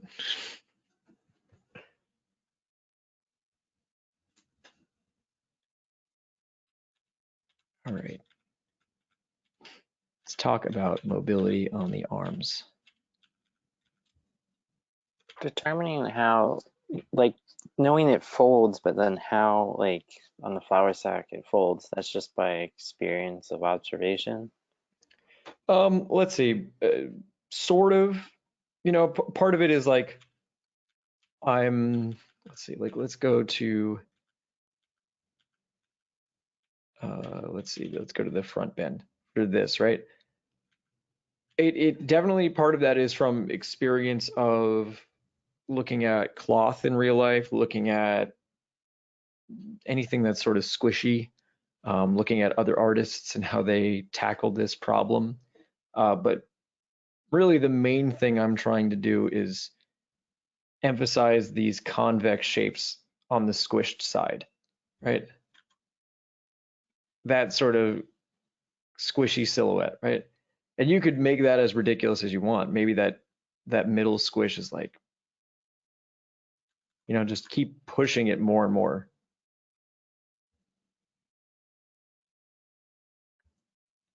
Or you could get like I have this squishy ball, and then just draw that, right? Squish it, draw it, and see how much that silhouette changes.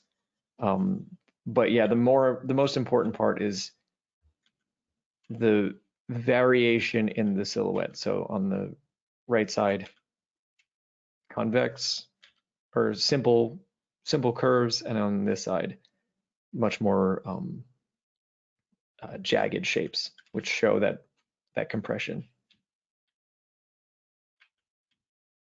Yeah, and this right here, these folds I'm using, I'm on the silhouette, I'm using that same concept. And then I'm imitating folds that I've seen in cloth.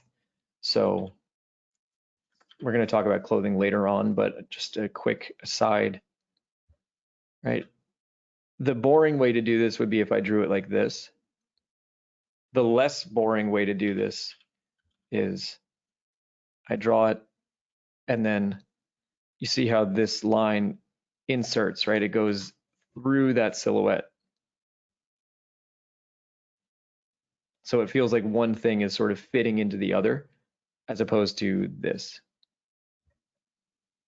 Because that just looks like a shape. We don't really know what's happening. This feels like a clothing fold. And then I put these like interior lines.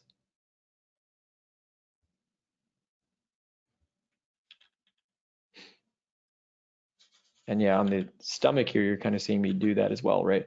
This form for the rib cage, I don't just end it here. I let that line continue inside the silhouette. If I wanted to emphasize that squishing a bit more, I could probably do a little bit of that, you know, a little bit of side meat. I made them too skinny though. It was too anime.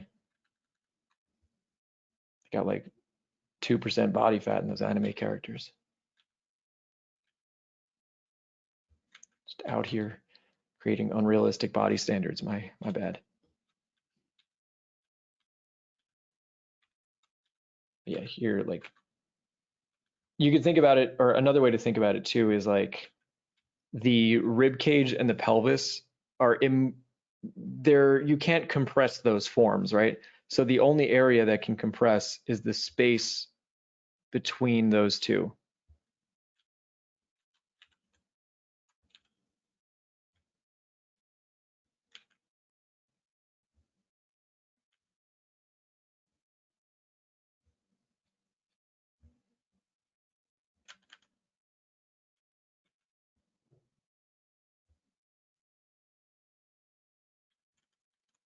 Right, so in this case, that backside gets compressed.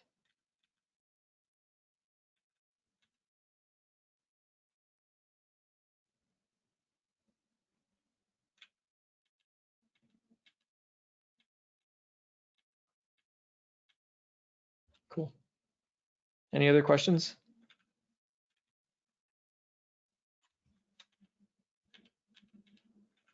All right, I didn't completely Rachel Ray this part, so let's continue with where I was at. The rest of these I did pull a Rachel Ray.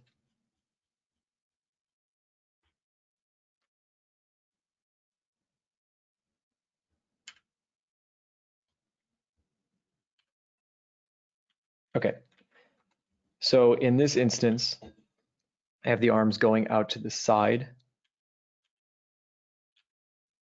Right, and whenever you're seeing the full length of an object, right, remember back to rotating cylinders, whenever you see the full length of it, the degree on that ellipse is very flat. The reason that's important is if the character's wearing clothes, if the character has wristbands, arm wraps, or anything like that, you're gonna have to get the right degree and the right amount of foreshortening on there. So right now, arms are at the side. That degree of foreshortening is very, very small since we've got basically flat ellipses.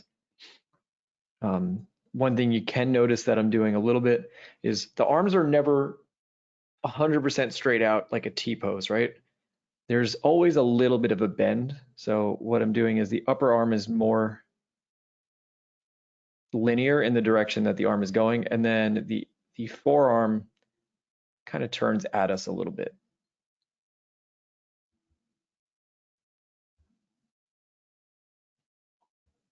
So the bicep is going straight out, and then the forearm turns towards the camera a little bit more.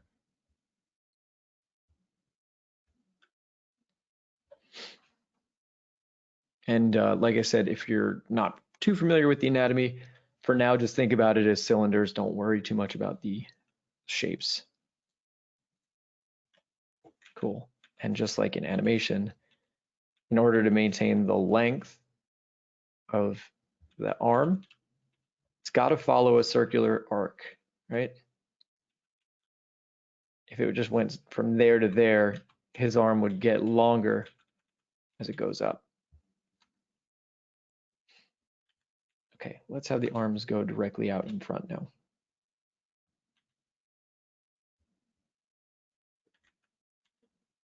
Now we're going to start to encounter a little bit of foreshortening.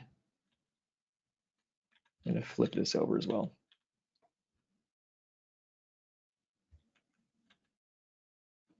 Now these are sort of going at the camera a little bit more.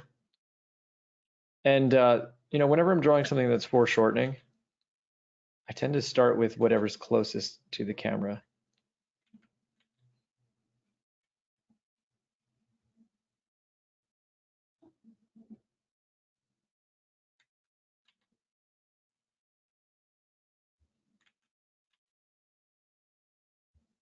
All right, so those arms are coming at us. So now the degree of those ellipses are much wider. And I'm just simplifying a lot of the shapes here. So, right, the arm, I'm basically just using a diamond shape and then a cylinder. And then if you can turn that in perspective, that's all that's going on here.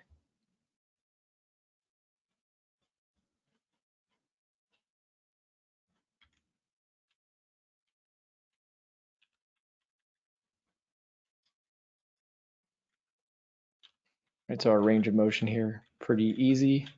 Right, we can go from side directly in the front to not very far behind, right?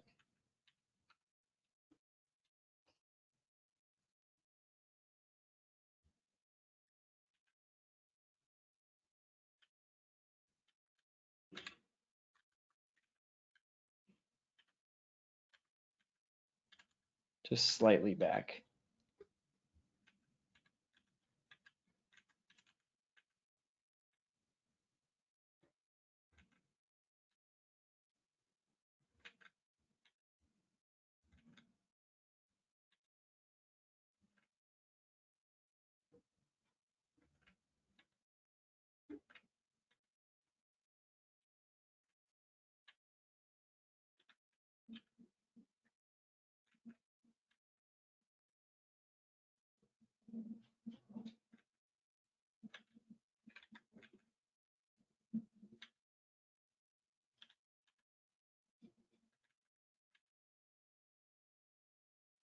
That's about as far back as I could go.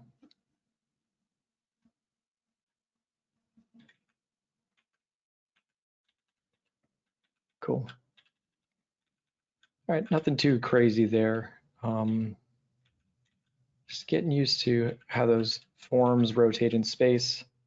Let me draw some cylinders over that so it makes a little bit more sense too.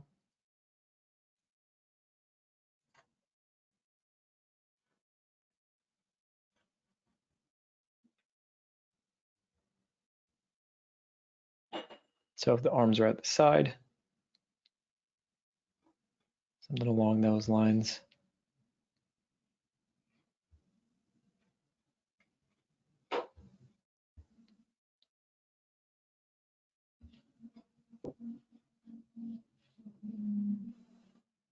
So we want to get comfortable rotating those cylinders.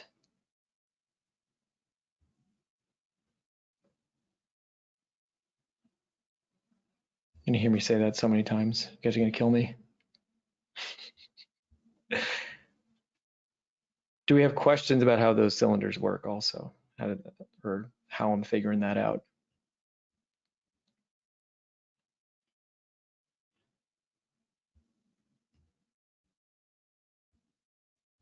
All right, cool.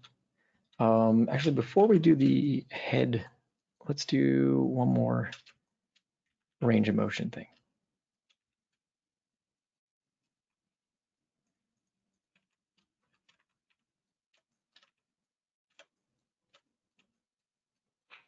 All right, we'll do side view, we'll do front view.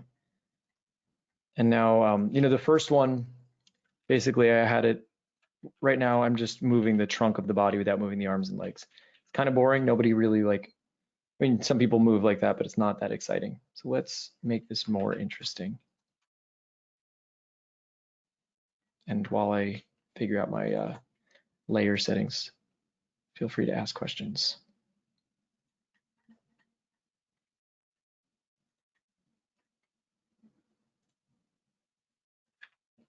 I move this guy over here.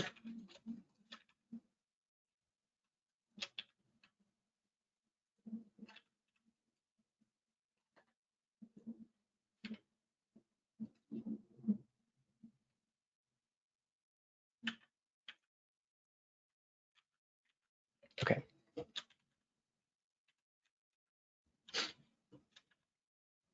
So I'm starting here in our profile view, and I'm going to do 2 transformations. So first thing I'm going to have him do is sort of crouch down, compress, but we're going to incorporate the arms and legs into that as well. So we're going to compress everything about the body. Our legs are going to bend at the knees. So we can actually just start with the feet. It can kind of make this a little bit easier.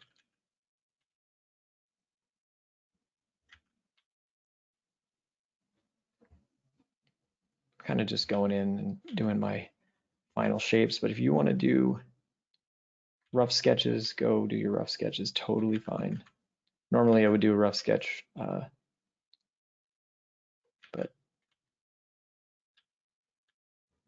I'm being annoying.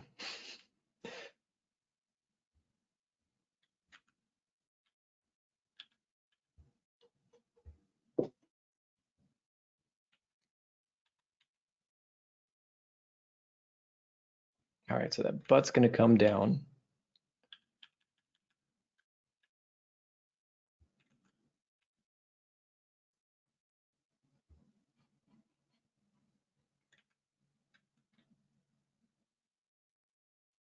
We can actually even bring this down even further. Let's get these legs more flat. We want to maintain our center of balance. Say the arms go back, right? Because if I'm going down like this, I'm shifting all that weight forward. So if I'm going to shift all that weight forward, I've got to now counterbalance that. So I'm going to do that in 2 ways. I'm going to bring the head up to maintain the balance. I'm going to bring the arms back. Right now I'm just drawing in shape. There's no perspective or dimension to anything just yet.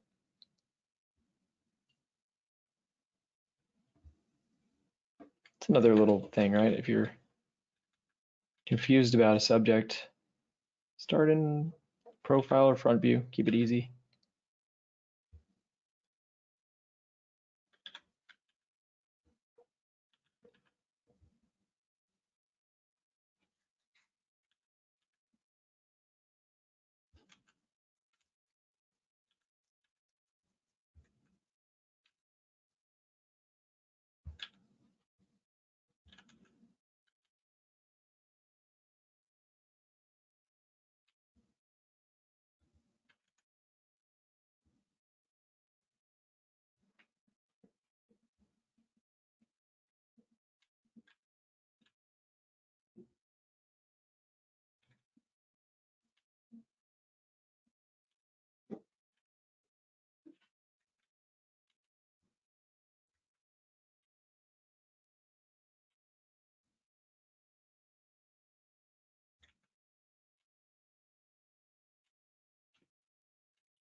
Let's try that from, let's do a 3/4.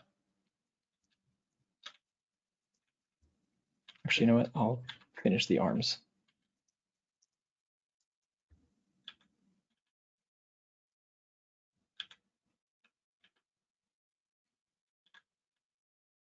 And because I might want to push this rib cage up a little bit, right? Because we want to maintain that balance. So let's push that up a little bit more. I'm gonna just cheat a little bit, move this back.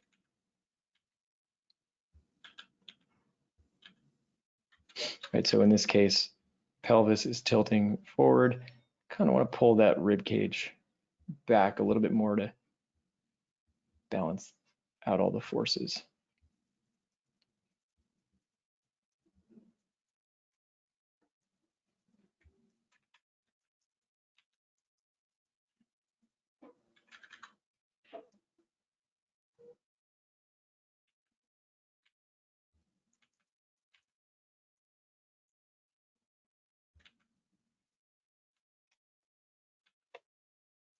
All right, let's do another range of motion. Let's do a let's have them lean forward.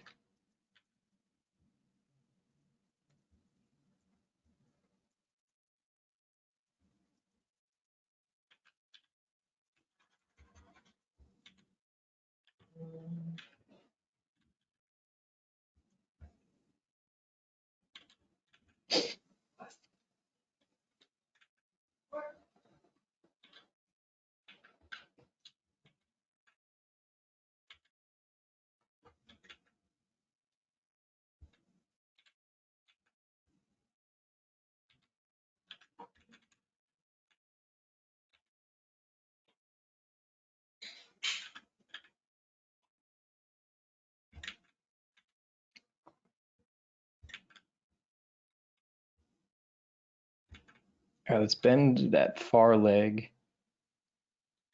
I'm gonna pull the front leg back a little bit.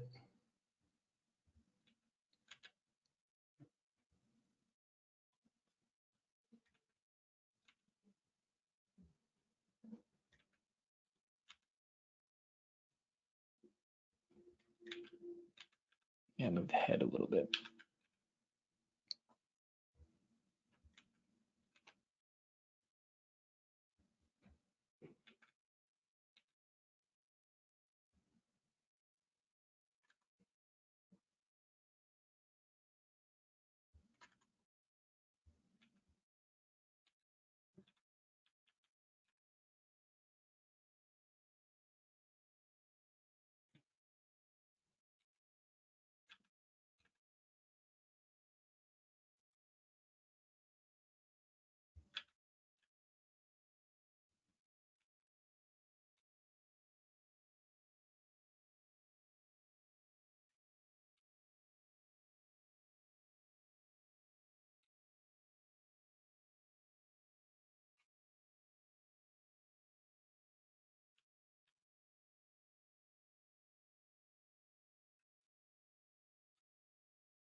All right, so here I'm doing a little twist on the pelvic, or sorry, on the rib cage. I'm gonna lift that front foot up a little bit so it's on its tippy toes, and just bring the front foot back, right? I'm balancing out all the forces. Anytime you bring something in one direction, you have to then counterbalance it. So if I bring this front leg back, I can counterbalance that by pulling the entirety of the torso to the left.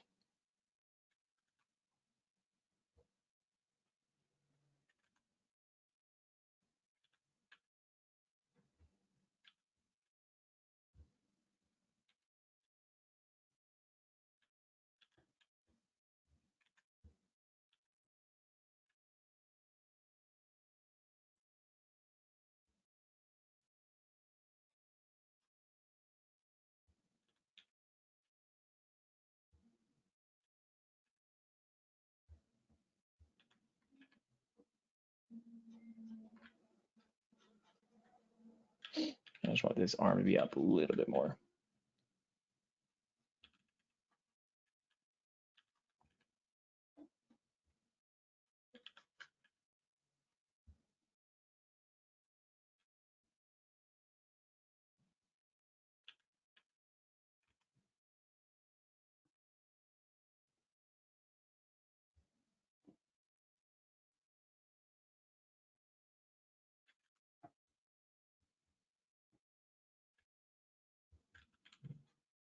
Bend that a little bit. Another thing about posing, right? If you're just making up poses out of your head,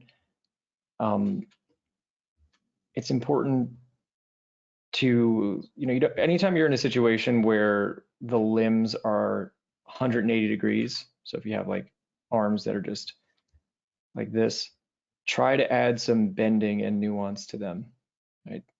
If I have 180 degrees or 90 degrees, I feel like I got to change it up a little bit.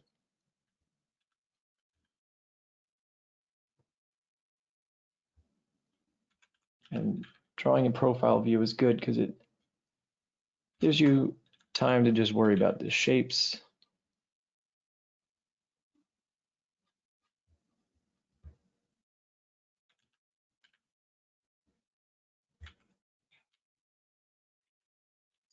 All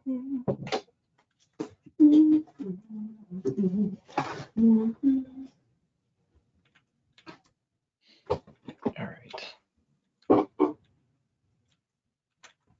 So yeah, basically, main point here is if you're maneuvering your figures around, always pay attention to where your centers of mass are. So keep those centers of mass in a way that it maintains balance. So we can do this in loose gestures as well.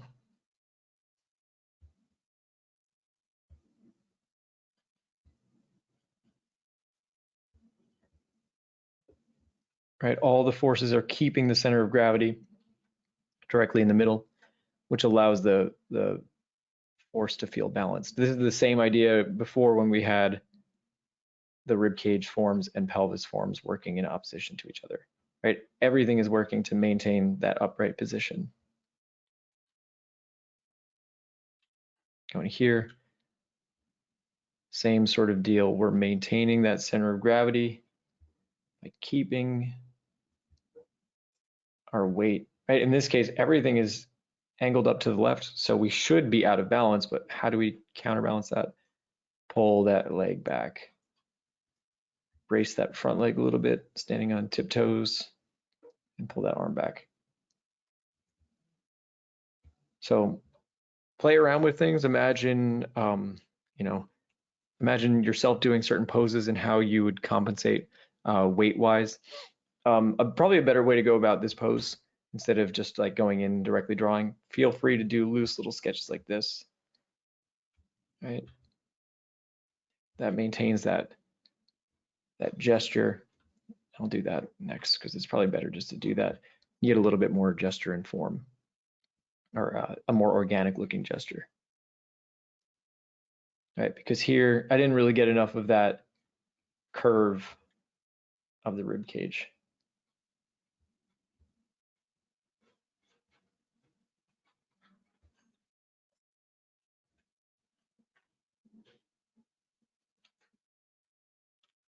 All right, so yeah, main point here, everything's got to work in harmony to maintain its balance. That sounds like something metaphorical. But yeah, all those main forms of the body have to maintain their position.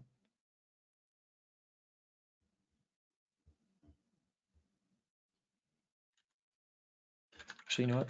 I'll do one more with the 3/4 view.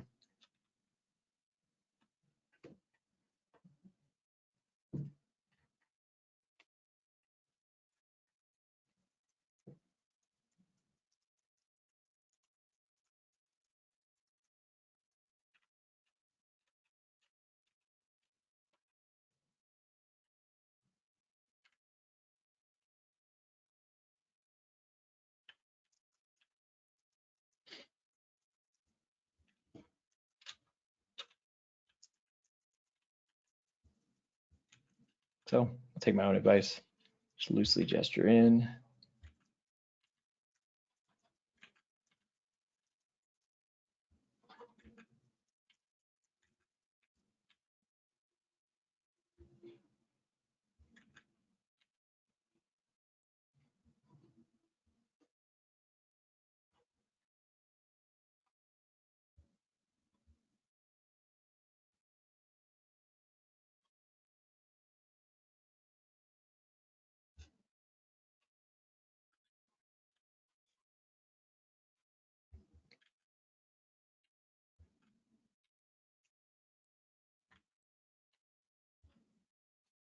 I feel like this pose is like, you know, prepping to go for a jump or sort of to jump somewhere.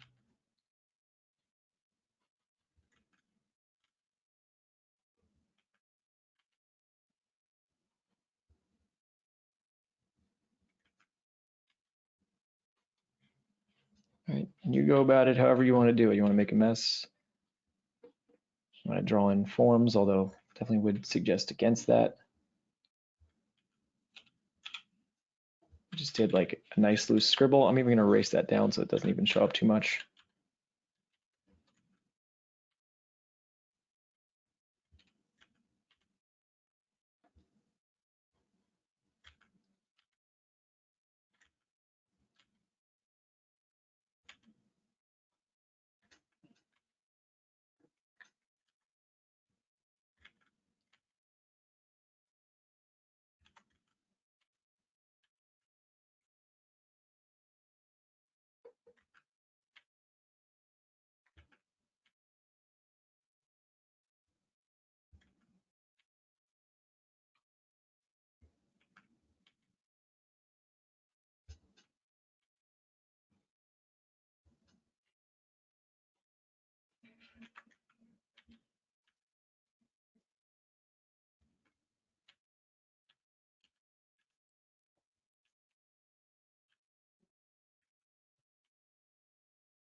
That's not where the head's supposed to be.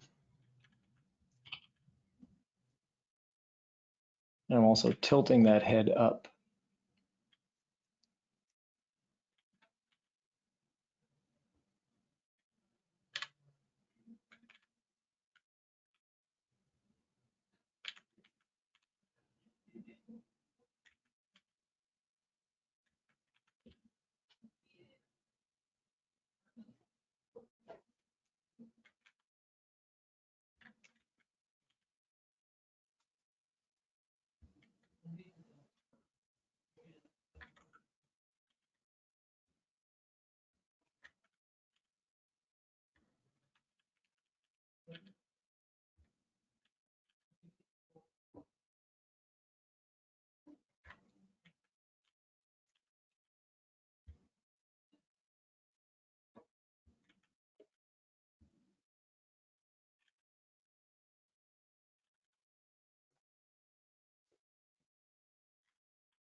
I think we probably just see a little bit of that elbow.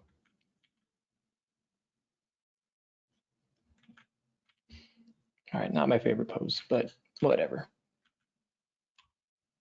main point here, counterbalancing. We've got, in this case, the legs are coming at the camera a little bit more than before to counterbalance that weight, right? When we're in a 3/4 pose, we can't just, we can't just use shape. So we have to show that that's rotating at the camera. You want to get used to moving those forms up and down.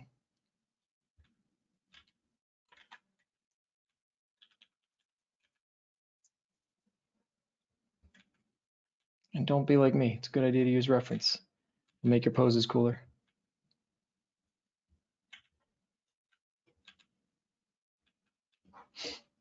All right. Questions so far about any of this? Can you go back and show the drawings that you did for the like the crouching one? Sorry, I don't know what to call that set. Yeah, it's just, I was like a crouch for preparing to jump or something. Yeah, I want to snag those real quick. Sorry about that. No, you're good. I didn't like them, so I was trying to get them off the screen as fast as I could. It's all good. I can still learn from them, so don't feel shy. It's useful. And then I think you did a rotation as well. Did you do a chest rotation? Ah, there it is. Yeah. Okay, cool. Thank you. I appreciate that. No problem. All right. Yeah, let's do, before we get to, let's see, what do I want to do next? Let's do the most annoying part next. Oh, yeah. Everybody's favorite part. Also, do we need a break or anything? I don't know if we do, but let me know. You know what? Yeah, let's take five minutes. We'll do questions and then we'll get to rotating the body. I have a quick question. Sure. Will you sometimes like cheat anatomy in favor of readability for a pose? Yeah, I think so. I mean, I think for the most part, cool looking shapes will sort of like, what am I trying to say? Yeah, cool looking shapes will kind of follow the anatomy anyway. But you could do something where you like simplify the anatomy down to just follow the line of action.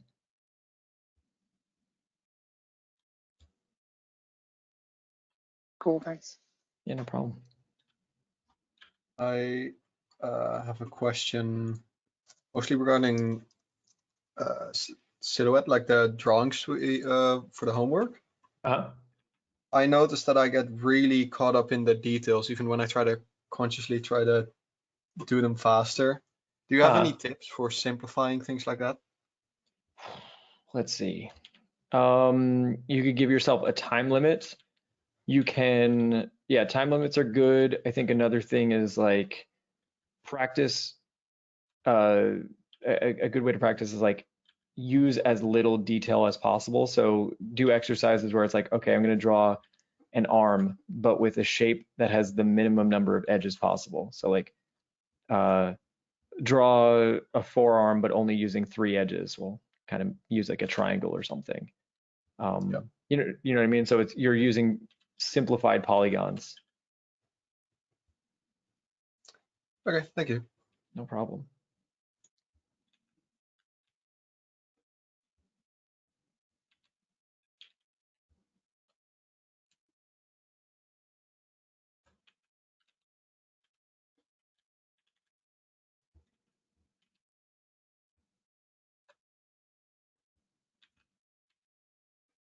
All right. I probably should get reference. I don't know why I'm insisting on not doing it, but let's do it anyway. We'll see how it goes. If it doesn't go well, we'll use some reference.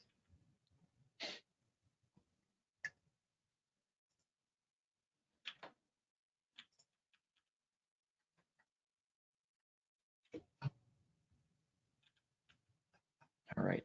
Yeah, so now we're going to practice rotating the body, and we're going to do rotating it in a way where we get foreshortened body poses. If you're familiar with the Loomis figure drawing books, he has a sequence where he'll essentially do something like this, where he draws a flat plane. I don't always work this way either, but here, so let's do it kind of like this.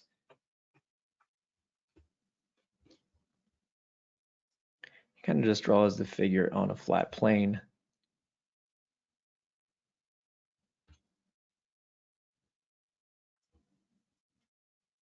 Almost as if the figure had no dimension. And then he'll rotate that plane.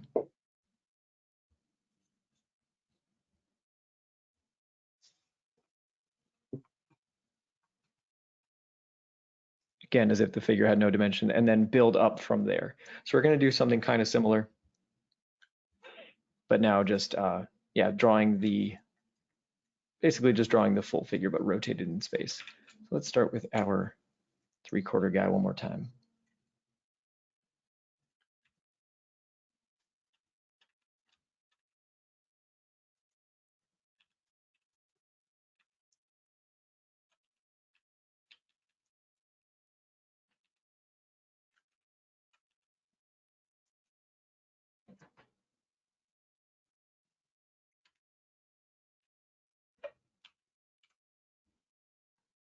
Okay, and I'm actually going to space this out where I'm going to go from completely flat, or sorry, upright like this, to then we're going to rotate him all the way back to 90 degrees. So we're essentially doing pose to pose rotation.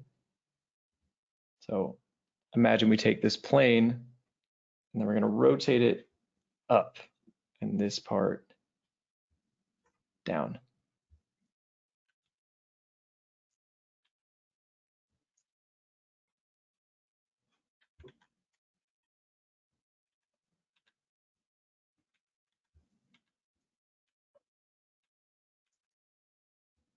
Let's do a little rough sketch underneath there.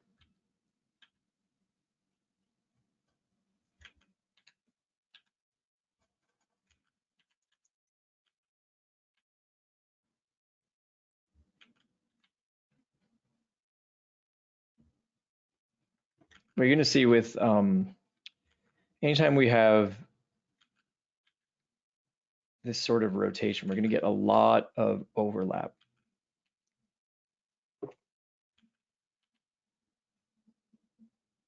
That's going to be the key to showing any foreshortening, is understanding how those ellipses operate and getting the overlap to make sense. You can see I'm going in much looser, right?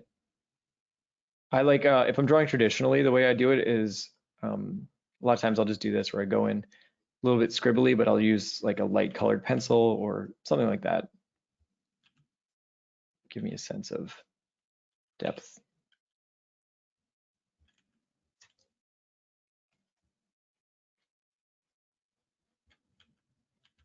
And yeah, if you haven't gotten tired of it yet, essentially, these early parts of the course here, we're just really, really trying to get comfortable maneuvering these objects in space. That's like the main goal.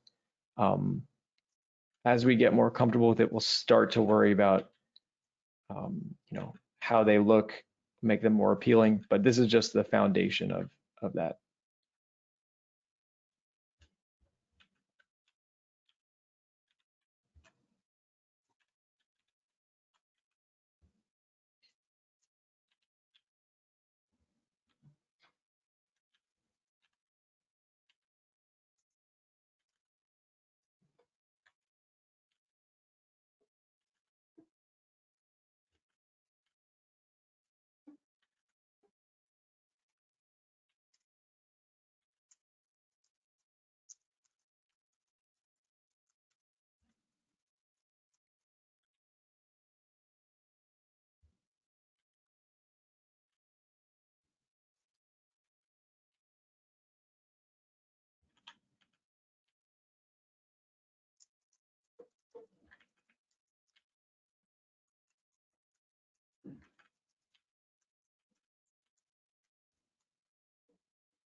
Also, with perspective and stuff, you'll start to notice things like, or similarities in how you draw certain things. So like right now, I'm literally just levitating this person, but it's the same exact thing as if I drew them from underneath, if they were standing upright and then I was like, there was a glass floor or something and I was drawing them from underneath. So it's the same concept. And, part of animating is like learning to be able to pose your characters at any angle.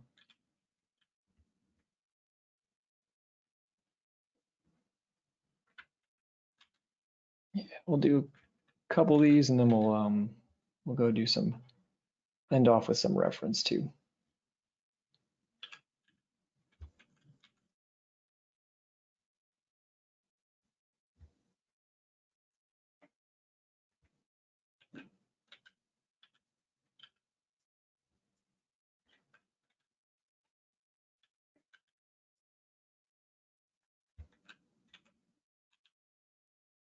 Okay, so yeah, everything, in terms of the forms, we have cylinders that are much wider in their degree. We're getting overlap here right between that close leg and the far leg. So anytime you want to demonstrate overlapping forms or any foreshortening, that overlap is really going to sell it. Do a halfway point too.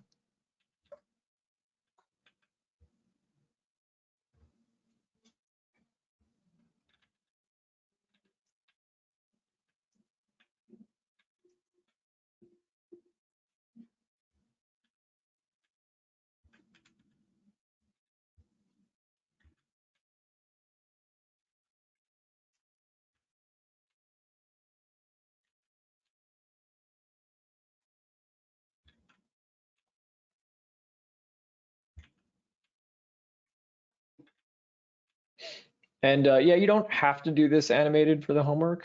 Although I think it's good to be able to to go through it and play it frame by frame so that you see if it works. But feel free to, just draw these without doing it animated.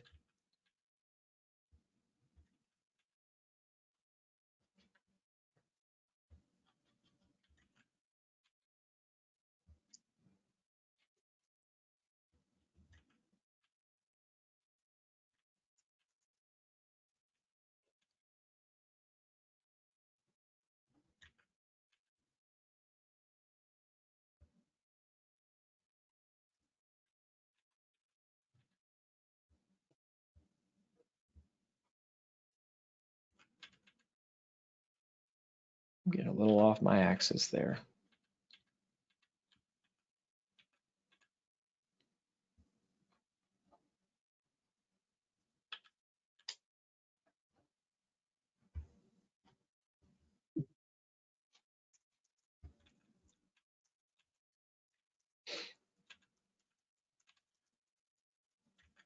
Don't do this to anybody in real life. That's not a good idea. They'll probably be upset.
And yeah, as you do this and take in more information from other artists, kind of learn the way you want to go about it. You start to learn, how you want to, what sort of shapes you like to use.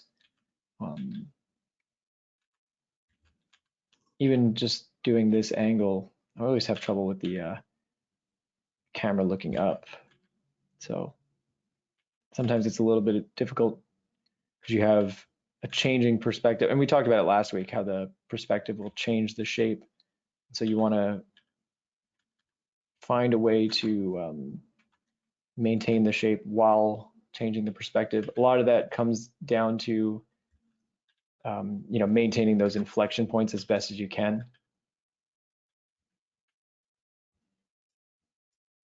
Or if it's anime, you just use the same face shape and then just give everybody different hair. And then and then you just figure it out based on hair, and then you're good.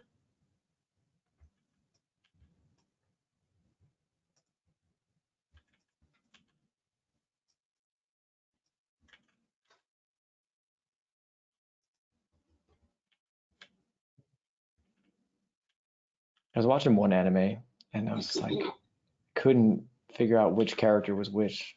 I was just like, this is really not good. Like, not even that the character design was bad. It literally was fucking up the whole plot because I didn't know who was who. So, important reason for good character design.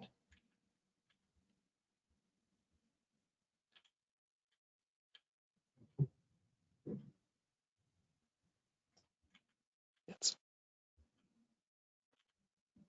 All right, let's fix this one because I messed it up. Yeah, let's get even more foreshortening here. Now this, let's see, this leg that's closest to us can be very foreshortened.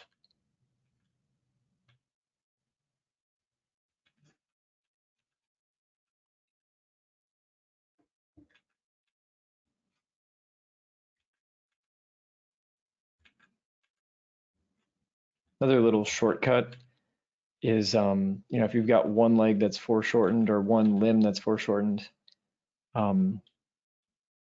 or it's a good drawing thing to have one that's like foreshortened and then the other one you see the full length of it, because then it helps indicate to the viewer what the actual length of that object would be if it wasn't foreshortened.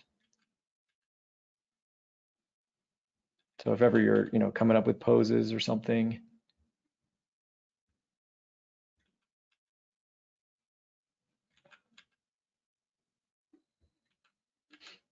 and also, just like with everything in terms of using references, if there's some cool poses you see in like anime or movies, we want to use all that stuff.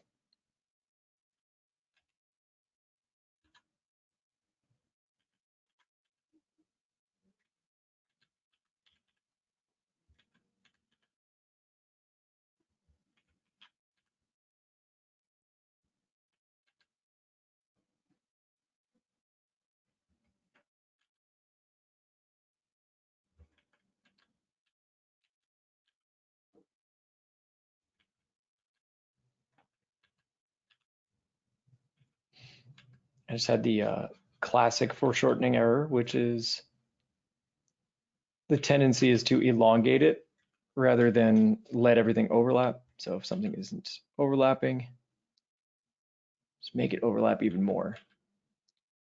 Or if something's not feeling right.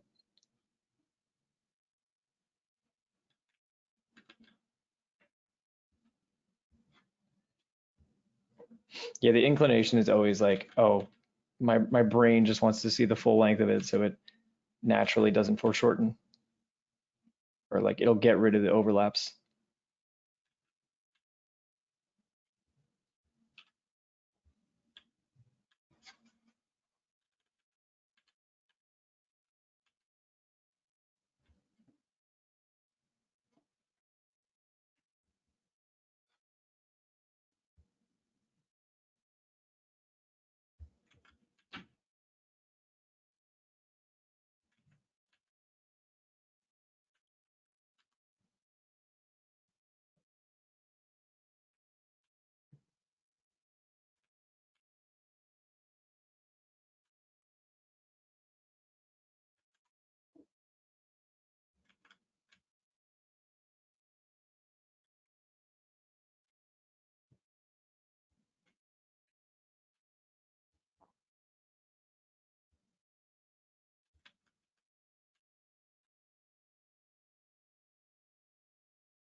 All right, after this one, let's do some reference and then we'll call it a day. Because clearly reference for foreshortening will help.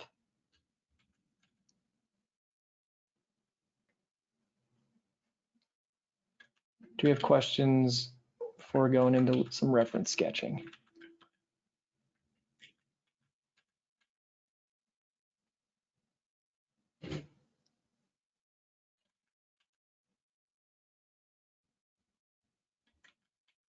Cool.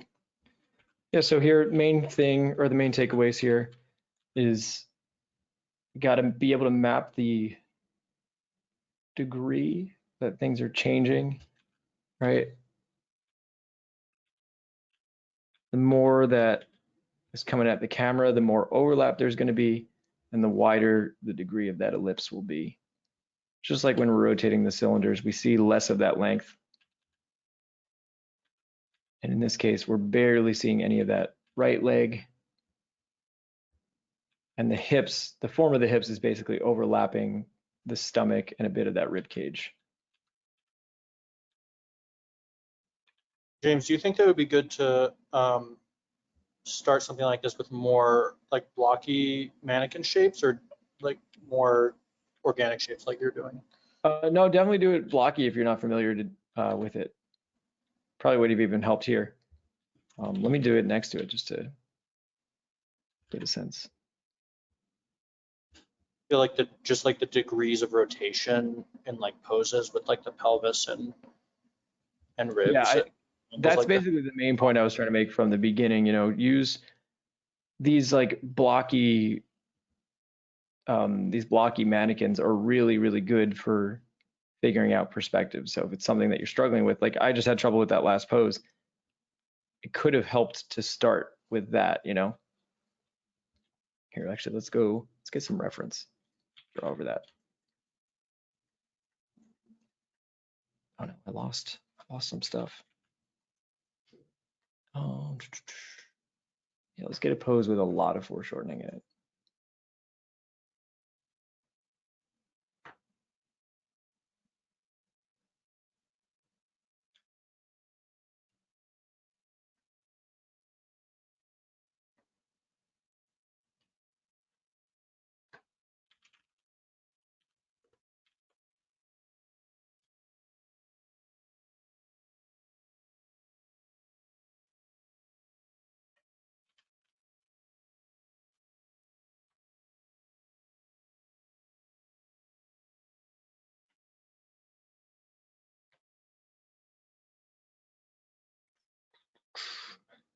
Where is good reference? Of course I do this. Of course they can't find the foreshortened pose reference. Trying to get a good lying down pose. This might work.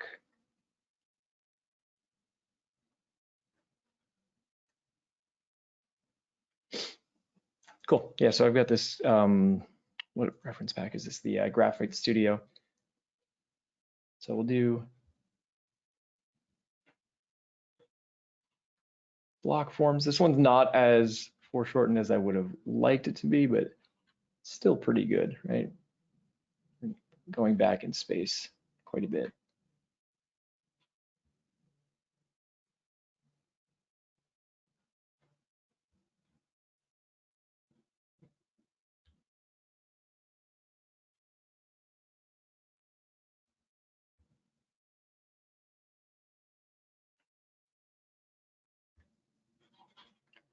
Right, you see this leg, it's sort of angled at the camera, but not exactly angled at the camera. So we're getting a little bit, and the whole body itself is kind of angled at the camera. But if you put the camera maybe right by the knee, you get even more foreshortening.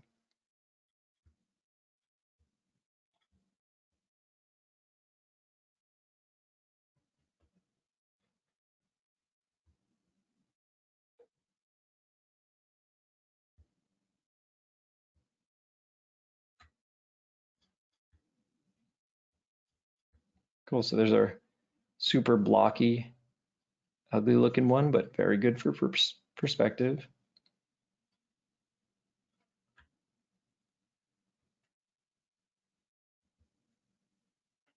Oh yeah, that upper arm is very foreshortened as well. All right, cool. Let's give that a go in more organic forms.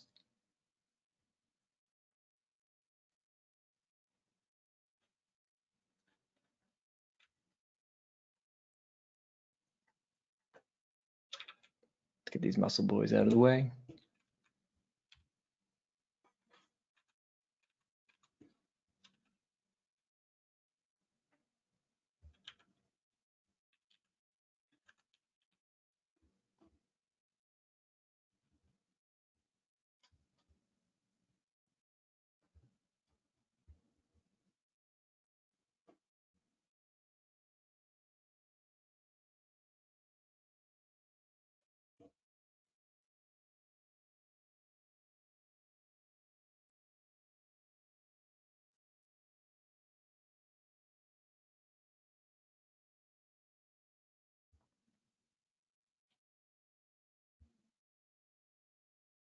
Yeah, when I do these rough gestures too, I'm trying to get some shape design in there as well as understand all that perspective that we're doing.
For the pose that I picked too, we get a lot of perspective from, like, you can get it from the clothing, you can get it from the chair that she's on.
Cool. All right, I think that's a pretty good place to start doing a final line work.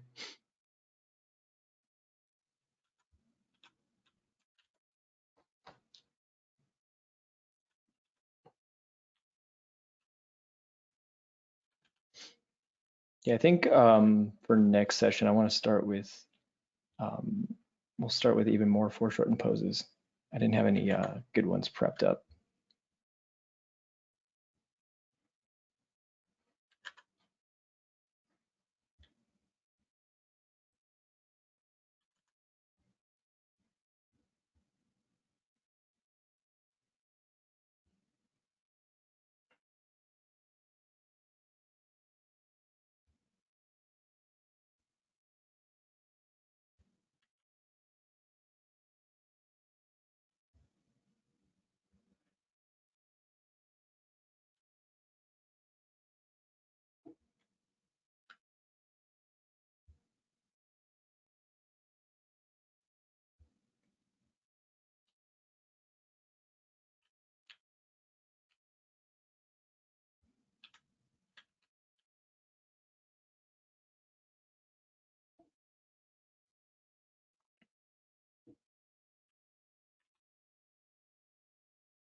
All right. So yeah, I think next week what I want to do is I want to focus on how we do or how we can do some of the anatomy that is going to dictate some of these shape design choices. We'll start with a little bit more foreshortening because I definitely wanted to cover that a little bit more today. So we'll start with some foreshortened poses, do some shape design and anatomy, and should be good. We'll get into muscular anatomy and how that dictates what sort of shape choices we're using, that kind of stuff. Homework's going to be posted just like last week. Whatchamacallit, I'll have that up after class, and then as soon as this is rendered and ready to go, I'll have this up online. For all the feedback students, you'll get a separate video on Project City. I'll send that to you as well. And that'll give you all your feedback for your figures. Make sure you draw ridiculous hair shapes. It's super important. Very important detail. Any questions before we get out of here?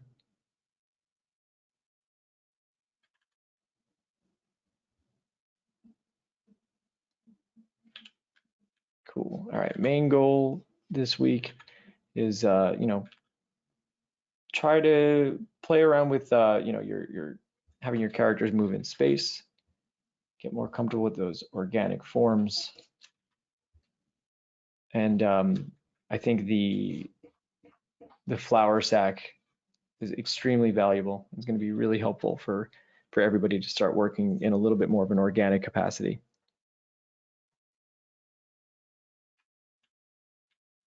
I don't know what happened to our first guy. It's so sad. He disappeared. All right, y'all. I have a question. Yep. Running homework of last week. Do you want me to upload what I have because I haven't finished it, or do you, You want can me just to get wait it to until I me have whenever everything you're finished? ready. Just get it to me whenever Okay. you're ready. You can, as soon as you're done with it, you can, whatchamacallit, submit it. Even if it's late, or sorry, if you submit it late, you'll get the feedback next week. If you want to submit what you have now, you'll get the feedback tomorrow. Okay, thank you. Cool. All right, everybody. Thanks so much for hanging out. Thanks so much for learning along with me. And this has been fun. I'll see you guys next week, and we'll talk about some muscular anatomy. Thanks for the class. All right. Thanks. Let's go. Thanks, guys. Thank you. Later, everybody. See ya. Bye-bye. Bye. Yeah.